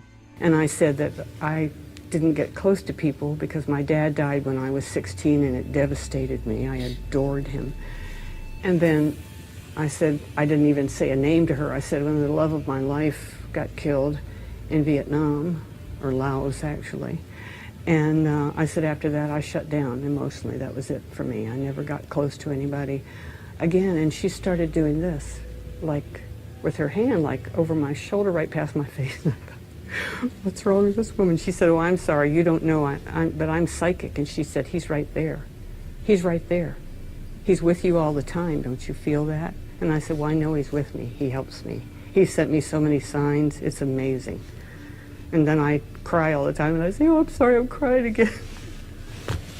I know you tell me you're here, but I can't touch you and feel you and smell you. But you know they're there. And they do send you signs if you pay attention. Grief will dampen that, so you need to lift up from the grief so you could get the signs. And we can go on. There's something going on here that thankfully is pointing us in this direction to tell this story. And yet another coincidence. Or was it? After years of trying to relocate and reconnect with the one person I knew was close to my father in Nam, leaving voice messages for any random Kraus I could find in the phone book, in a desperate search for answers, came that one summer day. Bada bing. Kraus returns a call to me. He had put his house up for sale and moved out of state. The house hadn't sold for quite a while. And one day, he made a trip back to check on the house. And even though the house phone had been turned off, he decided to check the answering machine. My message was the only one there.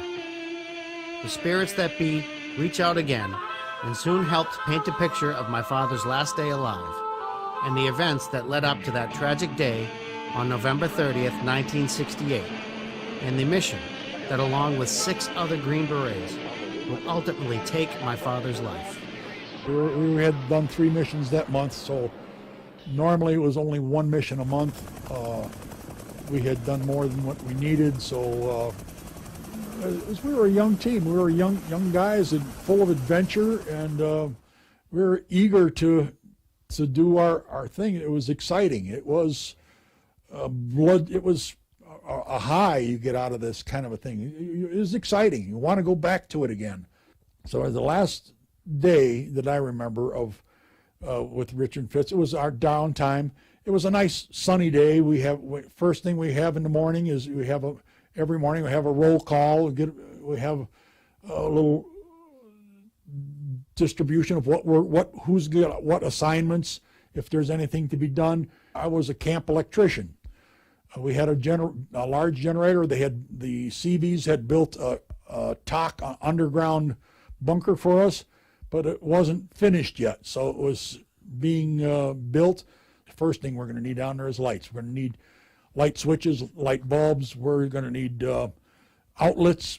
And I'm going through there. It's getting close to noontime. I better go up topside and see, get ready for lunch. And I get up topside, and there's a bunch of helicopters on our launch site. And I come out, and Art Bader and Fitz are all suited up, ready to go, looking to go on a special operation. Major Toomey flew in out of Da Nang with some choppers, and he wanted to do an insertion. I believe it's been declassified as Italian green, and you deploy sabotaged ammunition into their supply lines. One of them was the Operation Elder Son, which was to go in, insert ammunition that's designed to explode when the enemy uses it. So there's a psychological impact. You also remove enemy troops. The mission basically was to conduct cross-border operations, which involved reconnaissance, direct action. In the case of your dad's, we were using doctored ammunition. And it was more of an impromptu type mission where a team, it wouldn't be a team per se. This would be all Americans. The Americans would get together, get the ammo, load up the helicopter, and then pick a point along the enemy trail, along the Ho Chi Minh Trail complex somewhere, and they have and Covey, the FACT Forward Air Controller, would go out and find areas that the helicopter could get in, the team could get off, drop the stuff off, make it look like it's part of the trail, or if a recon team had found a cache, an enemy cache, they would go in, put in and mix the ammo with the good ammo that's in the cache. So that was going to be an easy mission. They wanted all Americans and no Vietnamese, no brew. It's going to be in and out and be there just half a day or less. But when I came up, I saw they were all suited up, ready to go. I said, "Well, wait for me. I'm going too."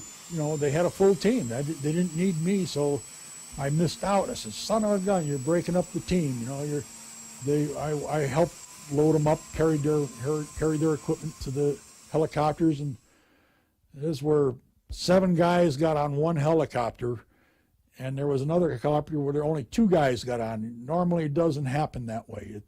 Why it did, I don't know. And that was the last I got to see of him. I said, bring me back a souvenir. So by now, my souvenir is Richard Fitz Jr. Well, I think my recollection started with the airbursts.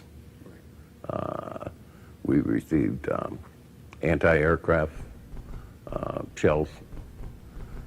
We were flying approximately, and once again, 4,500, 4,800, 4,600 feet with a CH-34 King B, which had the team on it, your dad included. We were basically on either side of the aircraft, probably 20, 30 feet above or below, given the circumstances. The aircraft bursts were numerous and close, at which point it is routine for a pilot to put the aircraft into a dive and get down to treetop. Anti-aircraft is governed to explode at certain altitudes. The CH-34 did not respond as quickly as the muskets did. The aircraft received some shrapnel damage, as I understand it. It did not take a direct burst.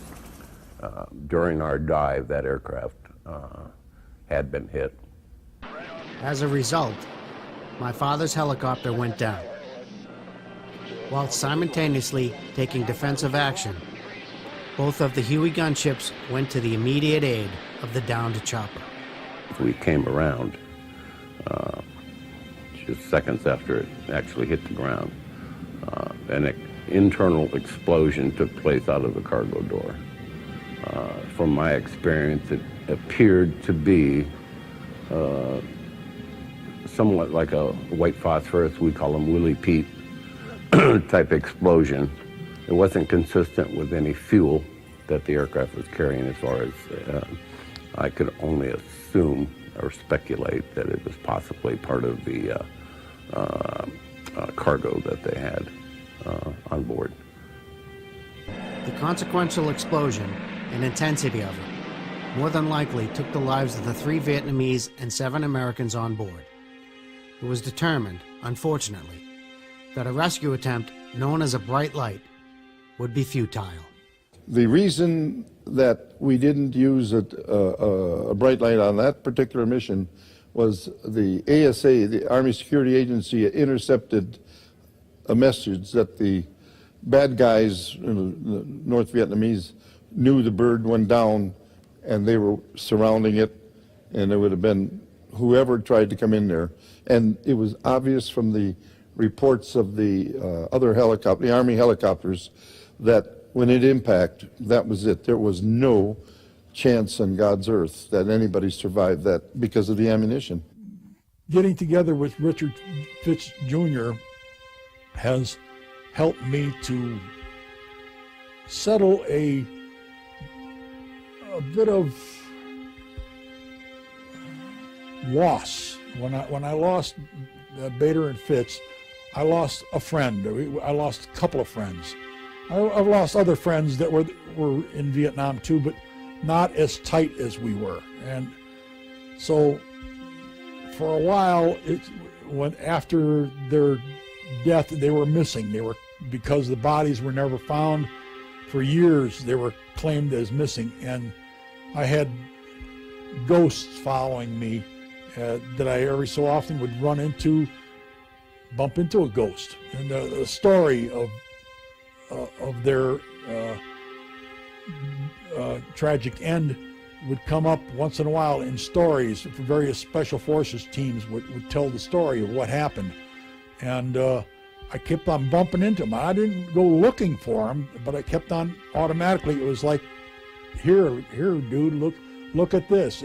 Don't forget me. It was Thanksgiving Day. You can never forget Thanksgiving Day. And the tragedy that happened that day. It was so, but for a while I always wondered why it wasn't me. I was a bachelor. Both Bader and Fitz were both married. Bader was divorced. Richard had an infant son. He had everything to live for. I was a bachelor. Why not me being taken instead of? And there is no answer to it. And there is no. And so, but it bothers you. It bothered me. It makes one believe in fate that, heck, I could have been picked to go on that mission, but it just said, no, I want to take some of these guys. We lost a lot of people in Vietnam, and we lost entire reconnaissance teams that would be inserted and never heard from again. And in some cases, we may get a person or two back, extract them, but we have lost full teams. All I can say is that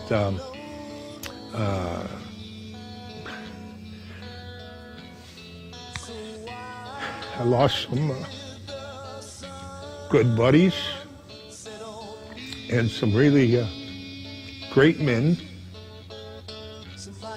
I was really proud to know your father, and I was proud to be in charge of the detail when the body came back. And I think any American that gives his life like that, unselfishly, really deserves to be remembered. And this is a good way to preserve that memory. And today there are still 50 Green Berets from SOG that are still MIA in Laos. There are 105 aviators who died supporting SOG, still MIA in Laos alone, to give you a sense of how deadly that war was. I joined in '69 when I heard about Richard. When I went to Vietnam, I tried to look for him. At the time, I didn't know he was in Laos and not in Vietnam, so there was a restriction as to where I could go, and being I was only a Spec 4, it wasn't like I could tell people where I wanted to go.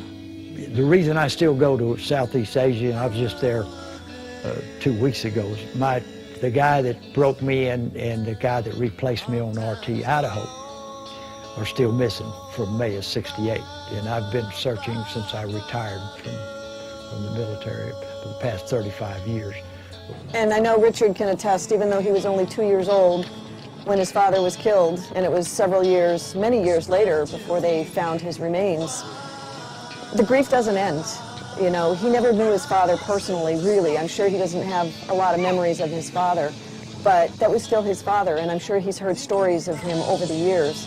And so the grief doesn't end, it changes, and you get accustomed to dealing with it because you don't have any other choice. So, you go on with your life the way it is, and hearing stories about him and knowing that his dad was a war hero, I'm sure is, heartwarming to him, and seeing his name around on the wall in Abington and, and at other places. I know from experience that those little things they help you cope with your loss. And just know that there is a whole community countrywide that is embracing you with love. And especially local communities, again, involving your local community to get them involved and be an advocate for the family. Mm-hmm. And no one knows what it's like until you've actually had a folded flag put in your hands. And, thank you for your service. Our country, appreciates your son's service. And that, no one knows what that's like until that happens to you.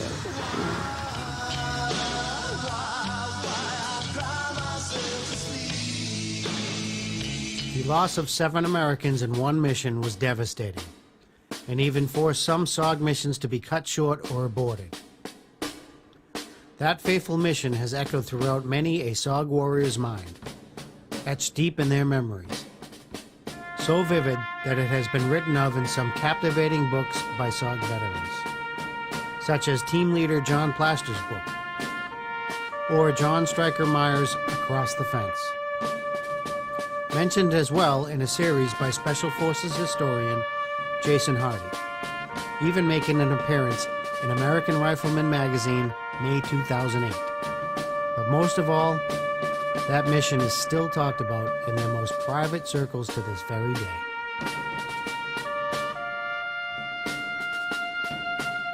Locally, we have been honored to have a Vietnam Veterans Post named after my father. Myself and my mother are honorary members, and including my son, we march with them. I am privileged to carry the American flag in their color guard and proudly wear my father's beret.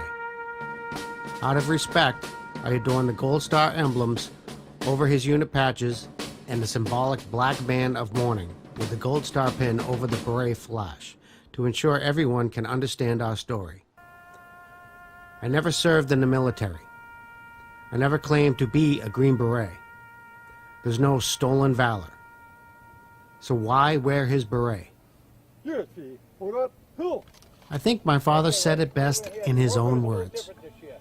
When you hold that beret in your hands, you hold me. Because we have been through so much together. Treat it like your own son, Dad. Because believe it or not, the beret you hold in front of you is your own son. You see, that beret is my own father. And when marching with it, I, his only son, grant him sight. He looks through me. I help him see that he and all who have paid the ultimate sacrifice are still honored and remembered, that they did not die in vain. No, I did not earn that beret. What I did earn was a folded flag for a lifetime without a father, a wife without a husband, my son without a grandfather. That is a hell of a sacrifice, and one I am willing to accept with pride and honor for all of your freedoms and mine, for God and country, and for our great nation.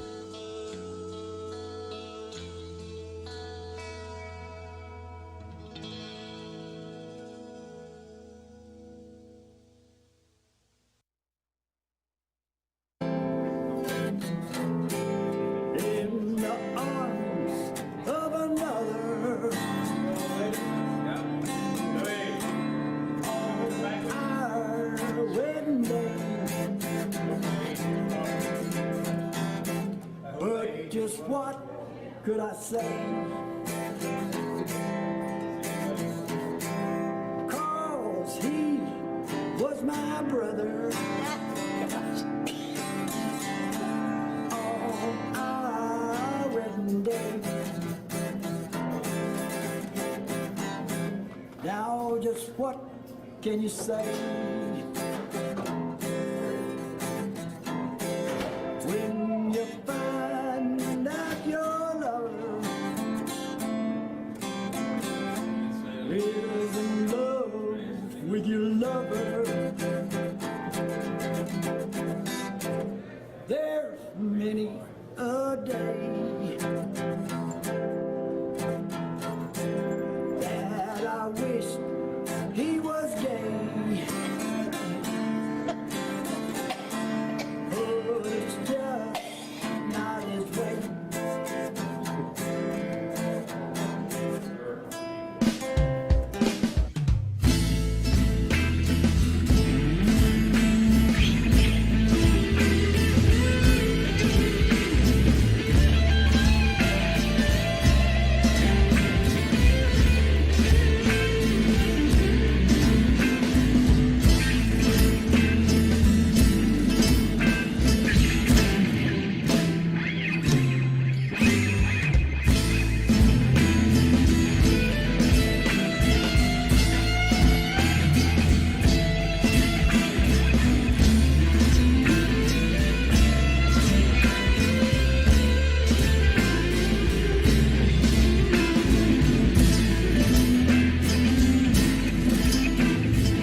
And again, this is Travis with Oscar Mike Radio. Thank you for watching the film.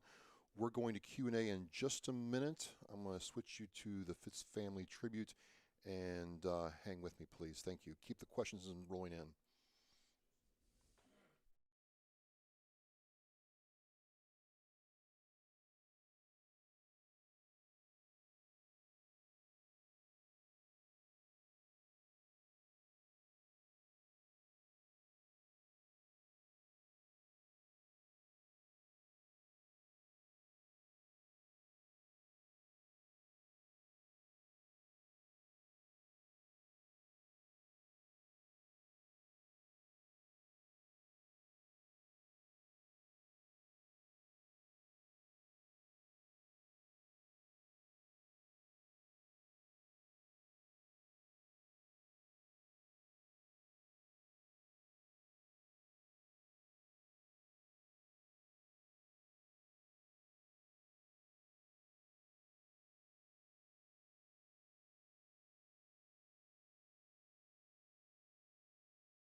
Covering zipper.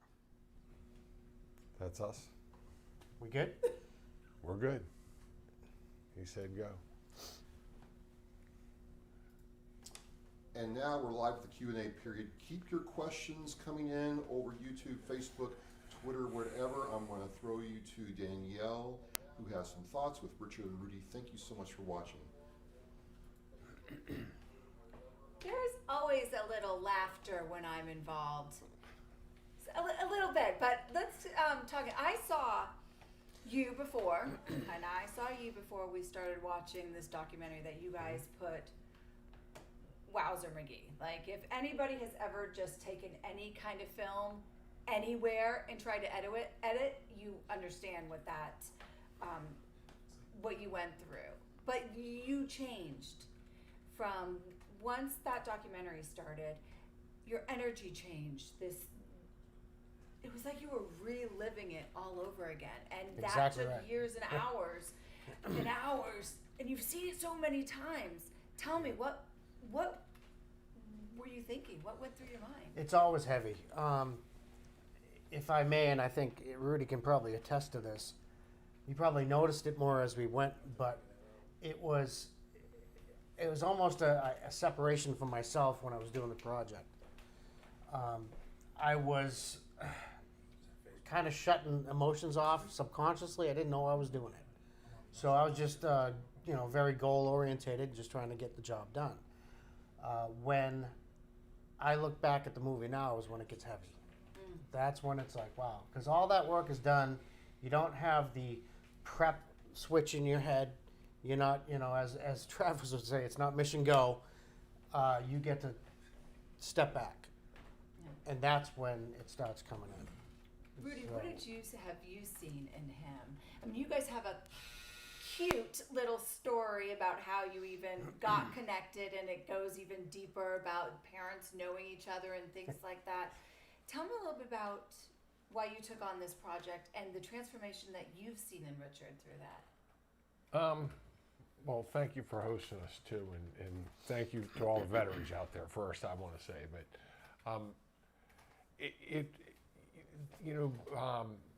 Memorial Day and veterans in their service goes along deep in my heart. And when I was living in Washington, D.C., through like the 2000s, I would go to the wall from time to time, and I would visit only one name that I knew, and it was the Fitz, because my family lived in Massachusetts, and I knew that my parents were friends with Richard A. Fitz Sr.'s parents. And so it kind of ran deep in my family that, you know, we knew this Fitz family, and I would visit the wall. And then when I moved up here, I ran into Richard at a music store and the piano mill, and it's like, wow, man, are you the Richard Fitz? That's, you know, I knew there was a son, and there he was. So yeah, through that we got connected, but it was years and years later. I mean, there's a lot to the story, but from there we kind of, you know, we started off with the box cassettes or videotapes, and then we went on to do like once a week at least for a couple of years. We met every week, and I mean, whether we just sat around and talked about our family problems or did some hardcore editing, we just kept pushing ourselves, and then, you know, doing a lot of weekends where we had to go away. So, what was it like for you watching all the comments come in during this live showing of the documentary and the support? Well, that's exactly what it was, is support. You know, you do work, you like to have people notice what you do. You know, now everybody wants to be noticed for their work or what they do. This has a little bit more depth to it because it's such a personal story, and along with the effort, if you finally get that recognition and appreciation, that you see these people understand that it's a little bit bigger than just myself that I'm doing it for, and they're starting to realize it. That in itself is, you know, it's like I said, it's heavy. It's almost overwhelming in a way, but the appreciation is there. That's what it was about. I mean, you can see the ripple effect of what your story and your father's story had on the community just in pieces of the documentary, and then to see it firsthand while you're watching these comments come through and being able to talk to them. So I have a couple questions that I saw kind of come in, and questions that myself that I had coming through. But how'd you come up with 21 years of Folded Flag? Where'd the name come from? that took a long time to come up with. We had different titles that we worked with through the years, and then, you know, Richard was very adamant about putting the 21 years in there, and it was kind of a compromise. I think it went around 2 or 3 times before, you know, and we worked with titles for a long time before we actually got to. For me, I always had kind of a direct idea, and the reason was that I didn't want it to be your typical title, an obvious statement, you know, because, you know, I don't mean to belittle it, but it's all over the place. I want people to think. I wanted something to kind of generate their brain a little bit and not be so obvious. And so the 21 years, 41 days, that's how long it was before I actually got that phone call. Well, that 21 years was impactful for you. Right. It was, who's my father? I mean, the questions, the rolling of the questions and the doubts and the, who am I? That must have been like when you heard, I've heard you say this before, and I heard it in the documentary that he didn't even know people didn't even know that he existed. Yeah, there was a lot of people that didn't know that. Yeah. And, which I can understand, he was a young soldier. Right. You were a young boy. Man, did you feel like I'm nothing? I don't know, like through those 21 years, or when people are like, ooh, not I don't through the know. years. It wasn't through the years, but there was some. I would get a bit of resentment at times when I heard people, like, they'd confuse me with some other cousins or something like that, and talking about it as if, you know, they were me or something like that. A lot of people get it confused, and when I was younger, it used to bother me a lot. Yeah. You know, a lot of resentment because of that. And then, you know, again, through the funeral, it was obvious. There was so many people that just did not know what the reality behind the screen was. Yeah. And it was obvious. So part of me was like, you know, a bit rebellious about it. You know, I was like, hey, you know, y'all, you just don't get this. You know? Well, that story is, a lot of people can connect, because there's a lot of babies that never get to see their father. Right. So that part of it, I'm glad you were willing to kind of a little be vulnerable about that piece of it, because that hits home for a lot of. Well, it's part of the reason I did it. It really is, because I mentioned it, about the 9/11 thing. I stated the fact that we're creating stories just like mine, and I'm not the only one. Yeah, I mean, this picture right here, right? This is kind of shows it's. I had to bring it out because I was like, what a cute little nugget and a family, and Nugget. And but pictures show have a lot of meaning for it. What's it like to go down a street named after your father? Well, that's hard to answer, and I'll tell you why. Because it's been there for so long. It's, you grow up with it, and I know, again, I don't mean to belittle any of it. Of course, it makes me proud. But at the same time, if I was to be honest with you, I've seen that since 75. Yeah. So, and there was a rededication years back, along with the corner and the memorial corner there and everything. But at the same time, you get used to life in a certain way. So to answer a question like that, I mean, the obvious answer is pride. Of course it is, right. But it's always been there. Right. This has always been what happens in my life. This is from 2 years old. That's It is what it is. How did you find a recording of your father reading that letter? It's always been around. I've always known about the letter. I knew about the tape, but did not have it. I believe I got that tape right after my grandparents passed, or had a copy of it. It's pre-cassette too. It's two little reel-to-reels. Yeah, little. It's that old. So then somebody had converted it onto a CD, and the story from there, it was. I don't know if that was done on one of the very early, probably a realistic, little, cassette player, and it was so beat up, it was so bad. It sounded like chipmunk. The speed was up and down. It was there was so much distortion and grossness, and it went through 3 different stages. It was a very close friend of mine who some of our music is actually on the soundtrack, and he had a decent little program. I said, "Do you think you can clean this up?" So I heard it, and I was like, "Oh, okay, that's cool." I went to another gentleman, Joe Clapp at was it Ultrasound, and he got it to a really great point. Then my final master, I went to Sean McLaughlin, who cleaned it up, and it was just pristine after that. You could hear the reverb in the room that he was talking in. The difference was night and day, but it was 3 stages of work.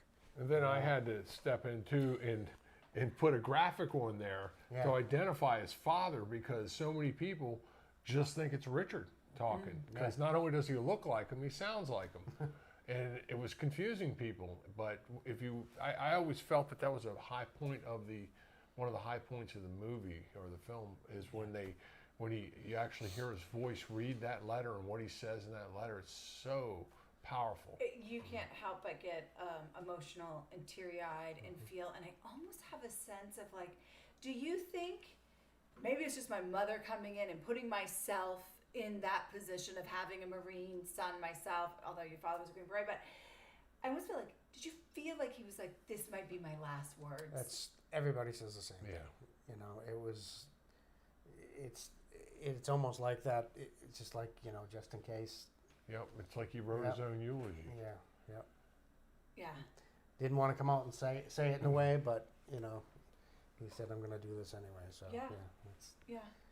When you hear the stories of people that served with him talk, do you ever get a sense of like, gosh, I wonder if my dad had fear, or I feel this fear for him? I mean, I kind of did when I was listening. I was like, wow, that's really real.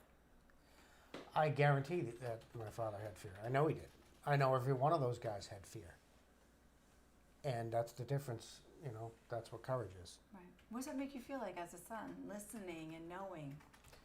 You always picture yourself in certain situations. You don't know what you're going to be or what, unless you're in a situation like that. And even those guys, other than their training, they say it themselves. You just don't, if you put yourself in a situation, you don't know how you're going to react. Yeah. You know what I mean? So I guess we could all have those those thoughts and fantasies, what ifs and all that. Who knows? You just don't know, and I tend not to go there too much. You know what I mean? Because you just never know. And I like to believe, like back when I was younger, I had thought about here and there about going in, but by the time I really got over all this, and I did have a lot of bitterness and negative feelings about the whole military thing, and it took me quite a while to get over it and really understand the difference between the Brotherhood and their boss. Yeah. And that was a big hurdle for me. And by the time that was, I was already way past the prime. And you had I was just great like, mullet that you would have to get rid of. I mean, come on, the hair is important. Oh, I said if they let me keep that, I'm in. Do we have any questions from the audience out there? Please feel free, ask anything. Richard's here, Rudy's here. We do. We got a couple questions. So from June Toothman, she says, I noticed that Fort Polk was mentioned. What was Fort Polk's portion of Staff Sergeant Fitz's military life? Possible training? More than likely was Polk in there? We went there and we used Tigerlands. Yeah, but it wasn't an actual Tigerland. It was a offshoot of Tigerland. Right, but it was in that general area. Yeah, what we did there was on the outskirts of Fort Polk. We did our first reenactment there. We met a whole mess of reenactors that, quite frankly, I didn't even know existed at the time. And Vietnam era. Right. Well, SOG guys. Right. So I didn't even know it existed, and I'm sure we hooked up with them via social media, and we needed footage because there was nothing available. Yeah. So we were just everything was top secret, and there was nothing available. So we had to somehow come up with, I guess you'd call it B-roll stuff to to help the story go by. So we went to Louisiana at Tigerland, tactical at Tigerland, and we met all these guys, and we put them through some paces. They were willing to help us, and that was our first reenactment segment was in Louisiana. And our last day, we ended up getting rained out. One of the hurricanes at the time were coming through, and it was just buckets of rain. So we lost the ability. We were gonna get everything we needed from there, but we lost the ability the last day. And then we went to Vermont so to last, shoot the rest. Last minute, we found the Vermont folks. Nick. Yeah, Nick Diaz. Yeah. And but Jason down there in Louisiana, isn't that where he's from? Yep. Yeah. Jason Langley. Yeah. And they did they had some great reenactors. Those guys really. Man, I learned a lot, and I was like, I'm sitting there going, man, these guys know more about my own father than I do. I couldn't believe it. I'm like, just a wealth of knowledge they were, and so helpful.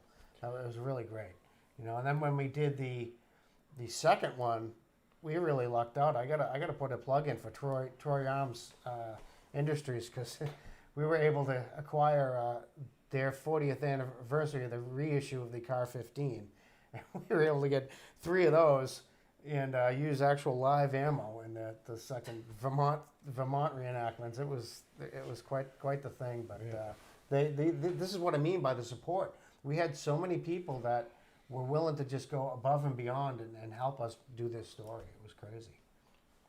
So another question comes from B52. He's been checking in all night. Yeah. He says, how many other families have you met with in similar situations, and how have you all communicated? I can tell you flat out that a similar situation, very, very few. The guy we met at Soares, the 35-year, his father or his uncle was gone. Remember that? Tilt hooked us up with him right outside the hotel. Oh, yeah. He was from South Carolina. You mean Mickey Jones? I believe so. Yeah. His so remains. One person that was similar right. out of all. Yeah, I think it was a different generational thing, and that's here's what's different about it is that when you're talking about a young boy at this age, or son, or whatever, or daughter, it's so rare to find this, and it's only because there were so few people doing these operations, and then so highly classified.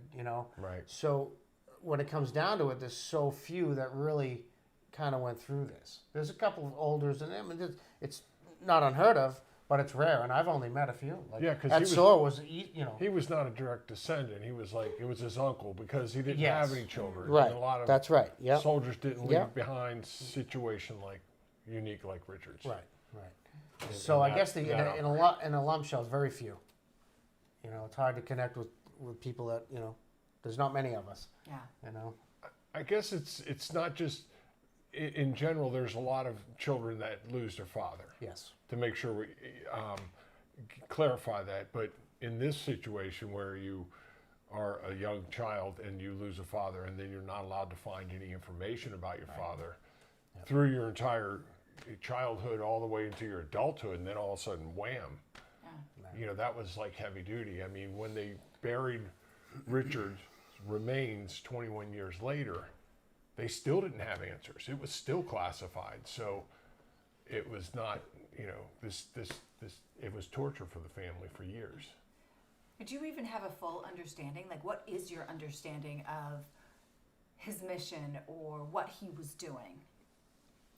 Well, I have a lot more understanding because through this whole research and everything, and even after, I found out so much more information, other missions, you know, if you really follow the movie, it hints into the fact that there should be even more medals. And it was admitted when I started lining up everything, going, okay, well, here's a letter home that says Bronze Stars, but all his records say Bronze Star was for the mission he was killed in. Okay? But then the same mission that I'm talking about in the letter, he was injured. All right? If you look at that Purple Heart, there's an oak leaf in there. That means 2 injuries, 2 separate missions. So they acknowledged the other mission, but didn't get that Bronze Star for that mission. Now let's go back to the other gentleman who did the prisoner of war snatch. Vernon Ward. That mission, they were all put in for Silver Stars. Vernon Ward did get that Silver Star.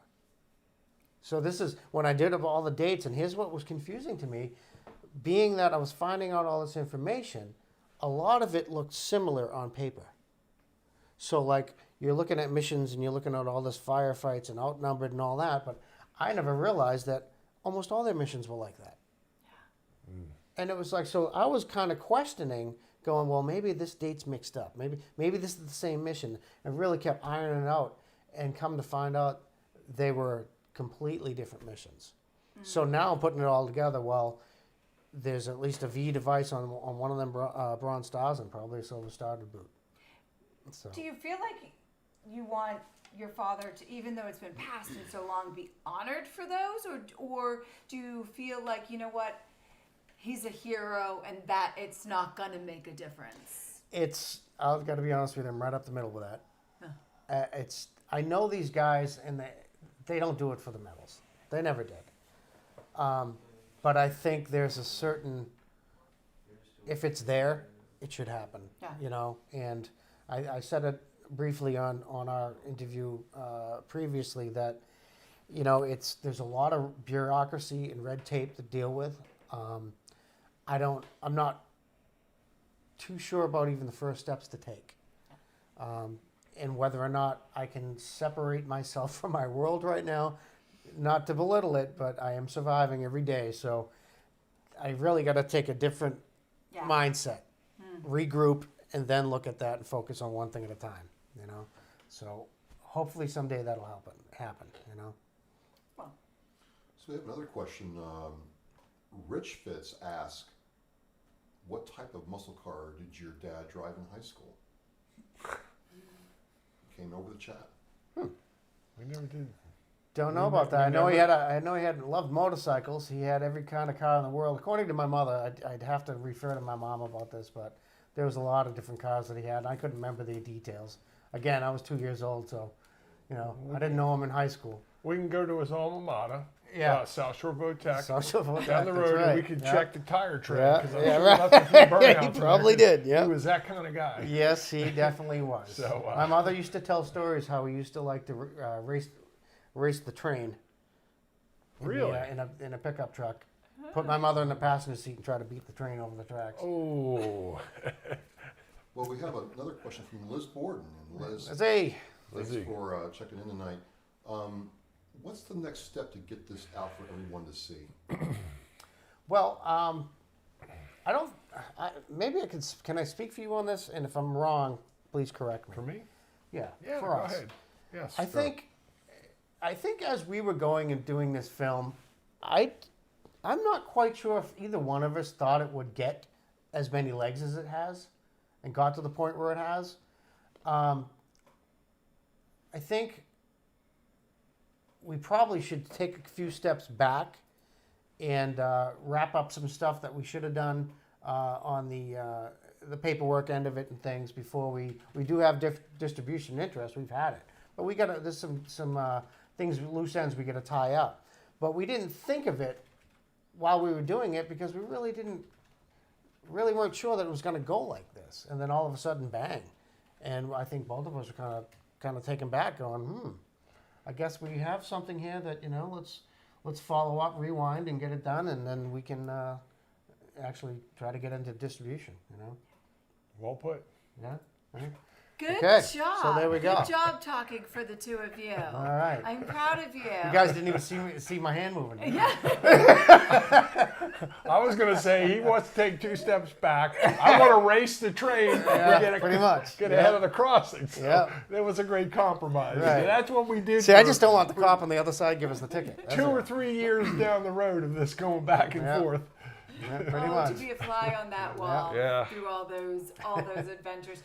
You talk about how you were so different, and visually you're so different in the documentary between your father and you, but internally, even though he didn't raise you because he had passed, there's a lot alike, like including the music piece of it. Yeah, that music stuff, it's like, it's not like I didn't know he was into music, but yeah, the amount that he was, as I talked to my mother through the years, was kind of like, now I started to see where I was getting it from, because my mother's an artist, a brilliant artist.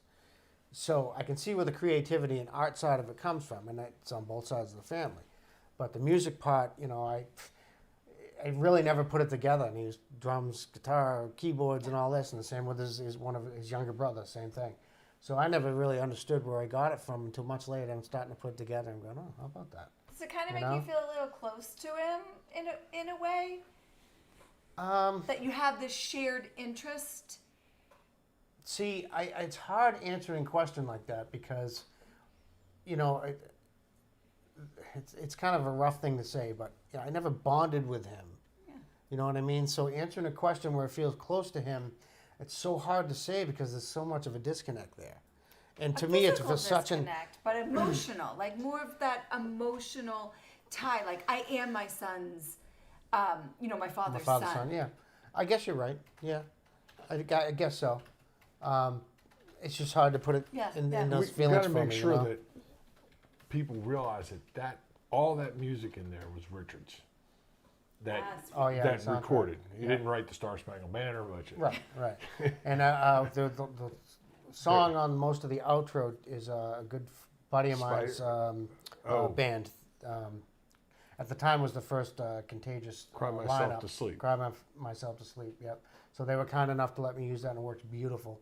So that one I didn't write either, but I had played with all various setups of that band as well for years, and so they were very generous and let me use that. Because it worked perfect. It really tied the whole movie together was the soundtrack, I believe, because it's such a difficult thing to do, and I think Richard really stepped up to the challenge, and some of the sound effects that were used in there, it really draws you in. Emotionally too. I mean, there's some parts that I can't help but tear up every time I see them. They just, and I believe a lot of it's the music that pulls you in too. Well, I really along with the story. I appreciate that, because I was winging that whole thing. That was the first time I've ever done anything like that. I basically set up all my gear in my basement, and I didn't even have electric in my basement. I drilled holes through my floor, dropped extension cords down. I kind of looked like Tony Stark trying to build Iron Man, And I just grabbed a couple of friends of mine hooked me up with a couple of DAW programs, and I just started putting my face into it and seeing what I could do. And some of the music was stuff that we had left over from one of my bands that we weren't using, so some of that went in there. But about probably 2/3 of it was all original composition as I went. And a lot of this wasn't just first take things. These were No. And the same thing with the voiceovers and stuff. All of a sudden, Richard, we need this, and he'd have to write it, record it, and then we do it 100 times. It would go over and over again, and then it would come the same thing with the sound. So it was just, and I'd do the editing. I'd edit, and all of a sudden he'd come in and half that's all gone, and something else comes in. It's like, you got to be kidding me. Yeah. But when you look back at it, I'm very happy. Devil is in the details, and you look back at it and you go, wow. Glad we did it. I look at it and I don't see regrets in there. No. Oh, absolutely There's not. probably, I wish we could have done it. But, I'm very happy with it. Well, I think with most, and correct me if I'm wrong, I'm not a pro, this is my first time doing this, but it's very similar to writing a song.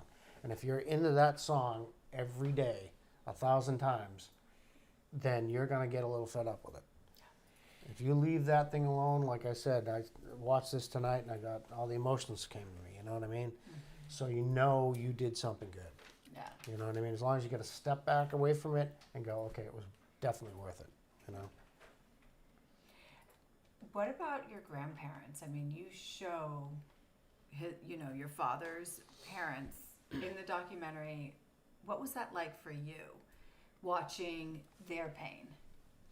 Well, it's hard to talk on that subject. Now, to tell you the truth, both sides of that family kind of separated, especially about 75. So we weren't very close. They're included in the story because of the amount of work and pain and struggle they went through. Yeah. They have to. There's no way I don't include them. But I have to look back at it with a much more mature head, and just kind of have a little bit of sympathy and understanding for them. But at the same time, I wasn't really involved or, really close to them. Yes. So and come to find out, I've had a lot of close talks to even some of the SOG gentlemen I've met about situations like this, and they ironically say it's not uncommon for that to happen. I guess people go their separate ways, especially after something as devastating in an emotional world as that. So we have a couple questions coming in, and thank you very much for all those. B52 asked, without naming names, what year did you guys know your dad was in SOG before the Defense Department confirmed it? That he was in SOG. That he was in SOG, not that's in Laos, but 89. 1989? Mm-hmm. All right. Yep.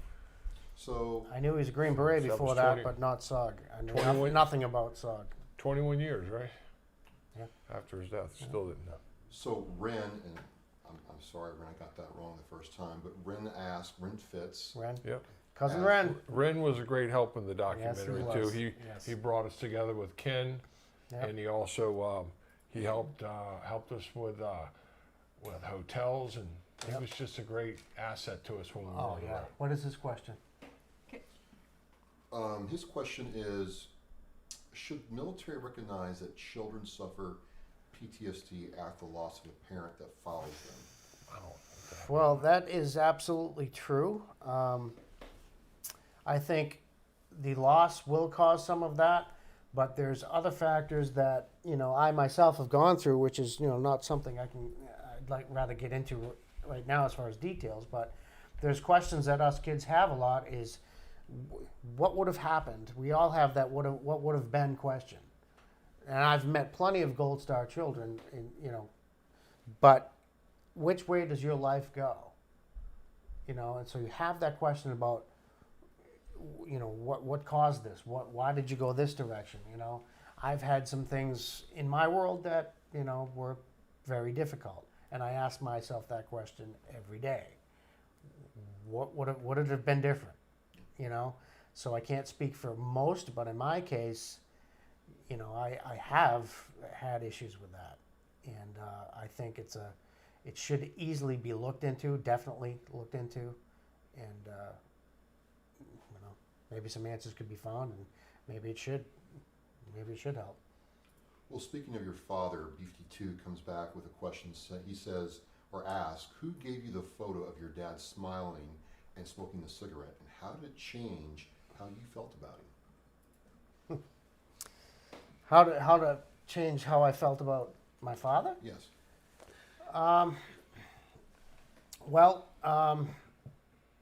The gentleman who wrote Dawson's War was on that helicopter with my father on the way back from an early mission. He's the one that gave me the picture. And I'll tell you how I felt about it, and I have to compare it. There's a few pictures out there that people say are my father, and there's been a lot of controversy. I have very, very few pictures. And a lot of these pictures, my father looks slightly different, or some might be younger, but very few pictures that are actually in country. And he's just one of those guys that happens to look different in every picture. But there was a certain, when I first was approached by him saying that he had a picture, I was very apprehensive because I've been through this so many times where I have this picture, or I know this about your father, or this and that, and it was always a dead end or just wasn't happening. So you turn off a switch and you're like, yeah, okay, and it's hard to be that cynical, but I'll tell you this, when I opened that email and saw that face, it brought me right to my knees. I couldn't believe it. It was so obvious that it was him that there was no question, and I had never seen that picture before. Never seen an angle like that. Never seen, these are the things I talk about, that you grab these, how many pictures do I have, really? Maybe a dozen, if that. And you're always looking at them, and they don't change. You don't see your father from a different angle. You don't see it's always the same.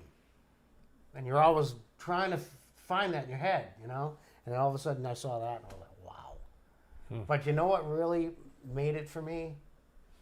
And if you all know the picture we're talking about, there's no denying the excitement and the smile on his face. And in the situation that they were in, it kind of gives you a little bit of solace about, even though he met his demise, you can't tell me that he was not excited doing what he was doing. Simple as that. All right, we have one more question. If you have any more, come and ask them right now. But this is actually from your son. Austin Fitz asked on behalf of his grandmother, Vicky Smith Fitz, are you going to do a sequel? I've been interested in that question. I've been interested in that question. I'd like to know. I'll tell you where my brain sits with this. And Rudy can attest to the fact that there was so much more information found out. We were very limited to an hour and a half in this DVD type of format, or documentary format. And some of the things we questioned about putting in there, and time length and what we could actually put in there. So it really got me thinking about, maybe I kind of put the carriage in front of the horse. So I kind of started going back and saying, you know what, I at least got to do the book version. Because it's going to allow me to incorporate so much more, especially now because there are so many people interested in Mark V. Sog, and well-deserved. And I think it's yet another beacon of light shining me going, hey, listen, this project is great. It's grabbing people's attention, but there's so much more behind it. There's so much more information that I found out, which all the people interested in SOG want to know. But there's also the end of it that there's more of my side. And I think I want to get into the personal things of what I went through because of this. And I think, so at least the book version, a sequel, I don't know. I got to get that done first. I think the book, got to do the book first. Yeah. Get it all out there. Yeah, and those are the things that you have to take down the walls and be very, honest. You know, you were saying something earlier about there's a lot of interest in this SOG now, and didn't you? Yeah, you were telling me about a video game that they actually. Yeah, and they're watching now. I have to thank Rob Graham over at Savage and Arma 3.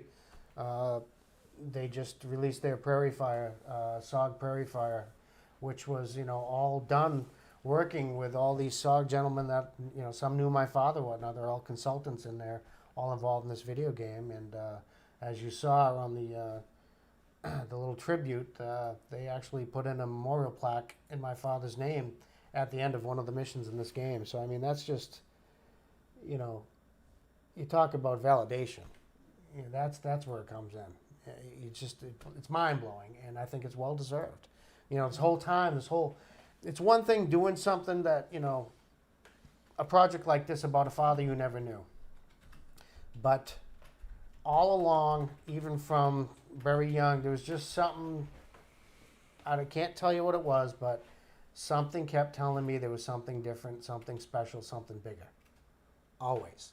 Don't know what it was, but it's always been there. And so it was a guiding light proof for us. It's proof. The whole project. As I mean, it's just everybody wants to know about SOG. Everybody, and that is, Travis can speak on it too. That what they did, you don't see that anymore. It's not going to happen the way that one. They don't take those chances. They don't have a lot of people like that anymore, and I think it's well deserved that they get accolades. And having a father part of that, well, yeah, there's a little bit of pride there. Yeah. Well, you are definitely making the stepping stones for the future to expand in so many different avenues. And yes. Yep. That's what I hope to do. Well, I think you have. I think you have. And as you said, that there are no mistakes. No coincidence that you guys ran into each other in a music store, or you started finding all of these people being, put in front of you, and this information put in front of you. There's more to share, and I know everybody who has a similar situation or has it on their heart can take something away from your story. Right. Yep. And again, that's part of it. Probably most of it. I want to. If there's anybody that goes through anything close to what I have. I say it all the time. You can come out of this a little bit more positive. I know it's a very difficult thing, and I've said it before. I could be the poster child for the most negative person against the government that there could be. But you can come out of this in a way that there's some pride, and and honor. Feel proud for your lineage and what you've sacrificed for everybody's freedoms. Yeah. Well, your father was a little bit of a fairy tale to you, and then you got to see and be part of the massive hero that he was and the impact that he had on this world, and now you are sharing it. Exactly right. Yep. Couldn't have said it better myself. Travis, is there any other questions out there that are coming in? Let me see here.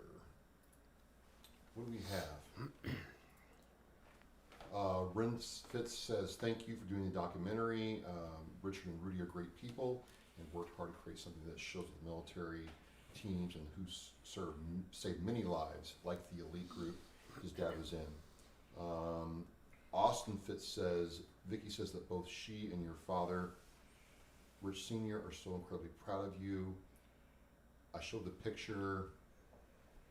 I don't see any other questions coming in. We'll give it a minute or two while you finish up. I do think your mom might be a hot little ticket herself. Oh yeah. It's just even like one of the comments. You'll have to watch the documentary, but one of the comments that she made, there was someone dancing involved, and a little smile that I saw. I said, "Well, I see some Spitfire in there." Yep, absolutely. Yep. Well, I think that was John Shorten's footage. Jim. Jim Shorten, and he provided us with some actual footage from training. Yeah. And at the end of the reel of that training reel, there was that. Yeah, because oops, did I send that? Again, there's no footage of anything of SOG, and there was Jim's footage, and he allowed us to use it, and it is just priceless. The helicopters, it was all training, not live action. Nothing we were over the able to fence. we were able to cut it in key moments to help people follow along when they're talking about roto clearance and things like that, and bringing up the wounded and things like that. So, and then like I said, we get to that last couple minutes of that footage, and then we're going, whoa, hey, the guys were guys over there, you know. Oh yeah. So yeah, they had a little fun there at camp one night, and I guess they recorded it. So. Yep. So if you missed the documentary side of this and you're just tuning in now, you're going to want to rewind and watch so you can have a full understanding of everything that we are talking about. And I did know you told me earlier that you have some of those shirts over there that Rudy is wearing. So if you guys, anyone out there is interested in purchasing one of those, just send a shout out and we will make sure that is taken care of. Yep. Thank you, and thank you, Travis of Oscar Mike Radio, for having me come in and be a part of this. Together we are Devoted Mission, so of course I would be here and sharing your story a little bit. So, one more thing we have, I didn't figure this out until just now when he said it, but B-52 Egg Beast the entire night is Rob from Savage Games. Oh, it's Rob. Oh. Hi, Rob. So he is, chatting in that he's really enjoyed this, and thank you, Rob, for all your support. My son's loving Armor 3. I'm learning it. I am not Rob. I'm sorry, but maybe I will become just as savage. Oh yeah. Last question we have here is your son again. Your son is active. He's like, when's the book coming out, Dad? Yeah.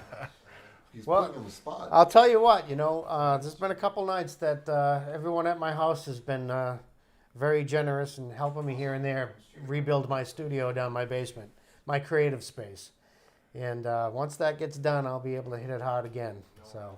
Well, I got to say that I have been trying to push the pencil in your hand. Yes, you I've have. been trying to talk encouragement into Richard, Richard has actually written quite a bit. I'm about 10,000, 12,000 words into it. Yes. Somewhere in there. There you go. But that's when I kind of slowed down, and I took on a COVID lockdown project, which was remodeling my basement. And I got sidetracked because I had to move my business and stuff, and I put everything on hold. And as I mentioned, when I was doing the soundtrack, I had no electric. Extension cords hanging out of my, from my floor. So, pencil and paper do not include electric. Yes, they don't, but I need that space. There's just something about a space, I'm just one of those people that has to have a creative space. So it's coming. It's coming. Yeah. It is coming. And when we're streaming, we're leaving this up on YouTube, are we? Yes? Okay. All right. So just inform me who to tell, what to tell. Is it the same channels? Or? It's all right here on YouTube, on Facebook. We're not taking it down. Okay. Well, it will come down eventually, but for a while you can go back and watch it. Okay. And go to OscarMikeRadio.com and find out all the links. And a big thank you to everyone who supported us. Get in here, Keith. Get in here, Keith. I'm here.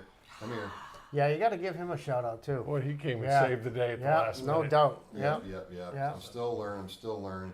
Got us a restart. We had a good start, and all the people in the post who support us, thank you very much. And it was our caterer tonight. They were good too. Next time for sure. All right. All set? Any other thoughts, Danielle? I think that I got a new understanding of you. Once you see a little bit of that documentary, you can't help but as Travis likes to say, get it in the feels. Mm-hmm. And a little bit more understanding of the people that I just come into contact with, and our military community, and our veterans. The more we understand and hear one-on-one stories, I think the more we can connect and see really what the word hero is and how it impacts and the ripple effect into families and friends that we have. Yeah. Mm-hmm. And that is all I have, Mr. Oscar Mike Radio. Thank you. Is there anything else? Are we done? Oh, we're not done, but we're done for now. We're done for tonight, yeah. You'll hear more from us. Oh, That's one thing. Thank you. Can I even move here? No. There is one more thing. There is? Yes, there is. Okay. May I get up so I don't trip over yes. everything? Go ahead, you can walk with it. Okay. So I'm going to ask you to come over here, or do you want to come over here? All right, I don't know what's going on, folks, but here we go. Travis, have a seat. Travis, why don't you have a seat where I was sitting? How about that? No. It doesn't work. We tried that. Yes. Have a seat there. We tried that, remember? Yeah. Okay, have a seat. All right. So, I wanted to take a couple of seconds here. We'll let him get mic'd up. You're good. Those of you who've watched the documentary are probably aware of one of the highlights, and we have talked about the letter home in my dad's own voice, etc. So I thought it was there was a big top 3 people that really pushed and helped through this whole project, and I picked those 3 out, and I wanted to give them something special and something that was meaningful to me and from the whole story of my father, myself, and our world.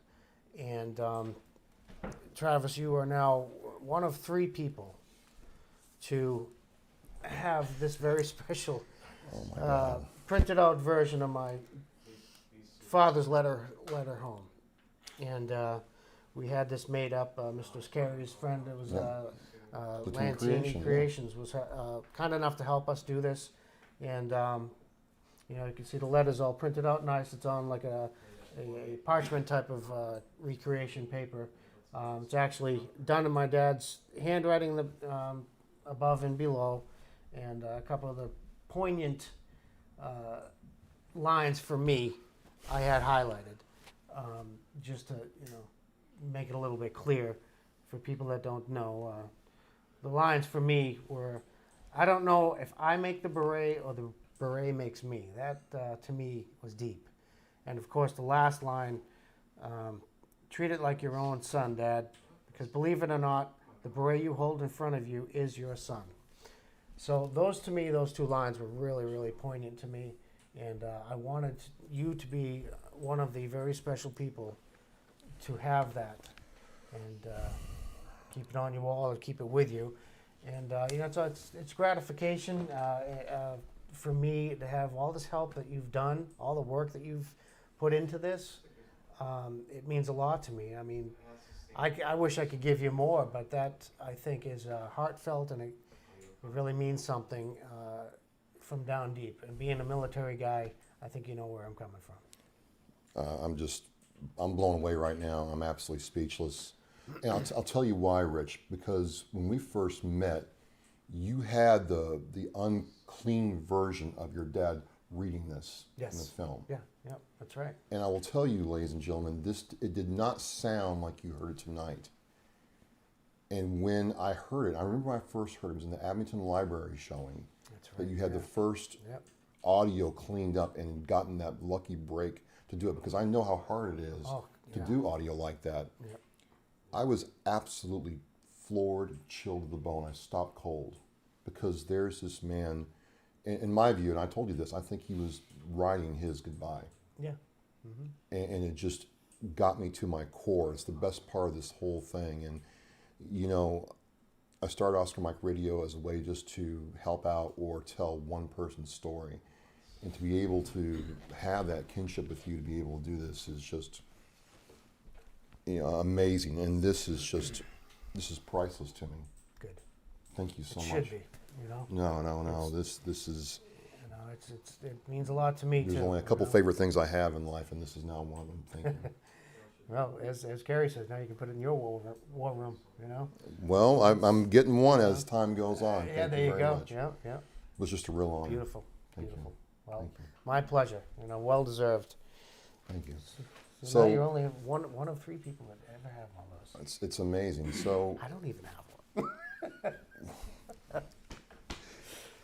thank you so much thank you so much, Rich, and you, and Julie, your mom, and people, and people who support us tonight. Thank you again, Danielle. we rode and died and lived to tell about it again. Thank you. And, you know, the story doesn't end here, ladies and gentlemen. You can, you know, check out the Facebook page he has, and he has a YouTube channel where he's doing stuff like this, and you can help keep the story alive, because, you know, the reason why we're here for you tonight is, you know, Danielle, you do not want anybody to be forgotten. Your father's memory and the men who served with him and the men and women who died in Vietnam will not be forgotten on our watch. Well, it's deeply appreciated, my friend. You know, love it. Thank you very much. Well, as we say in Oscar Mike Radio, we are mission flight. Danielle, what do you say? Oh, I say, remember as always, love hard, love pure, and love proactive. Until next time. We are mission flight. Thank you so much. Have a good, safe Memorial Day weekend, and God bless. Mm-hmm.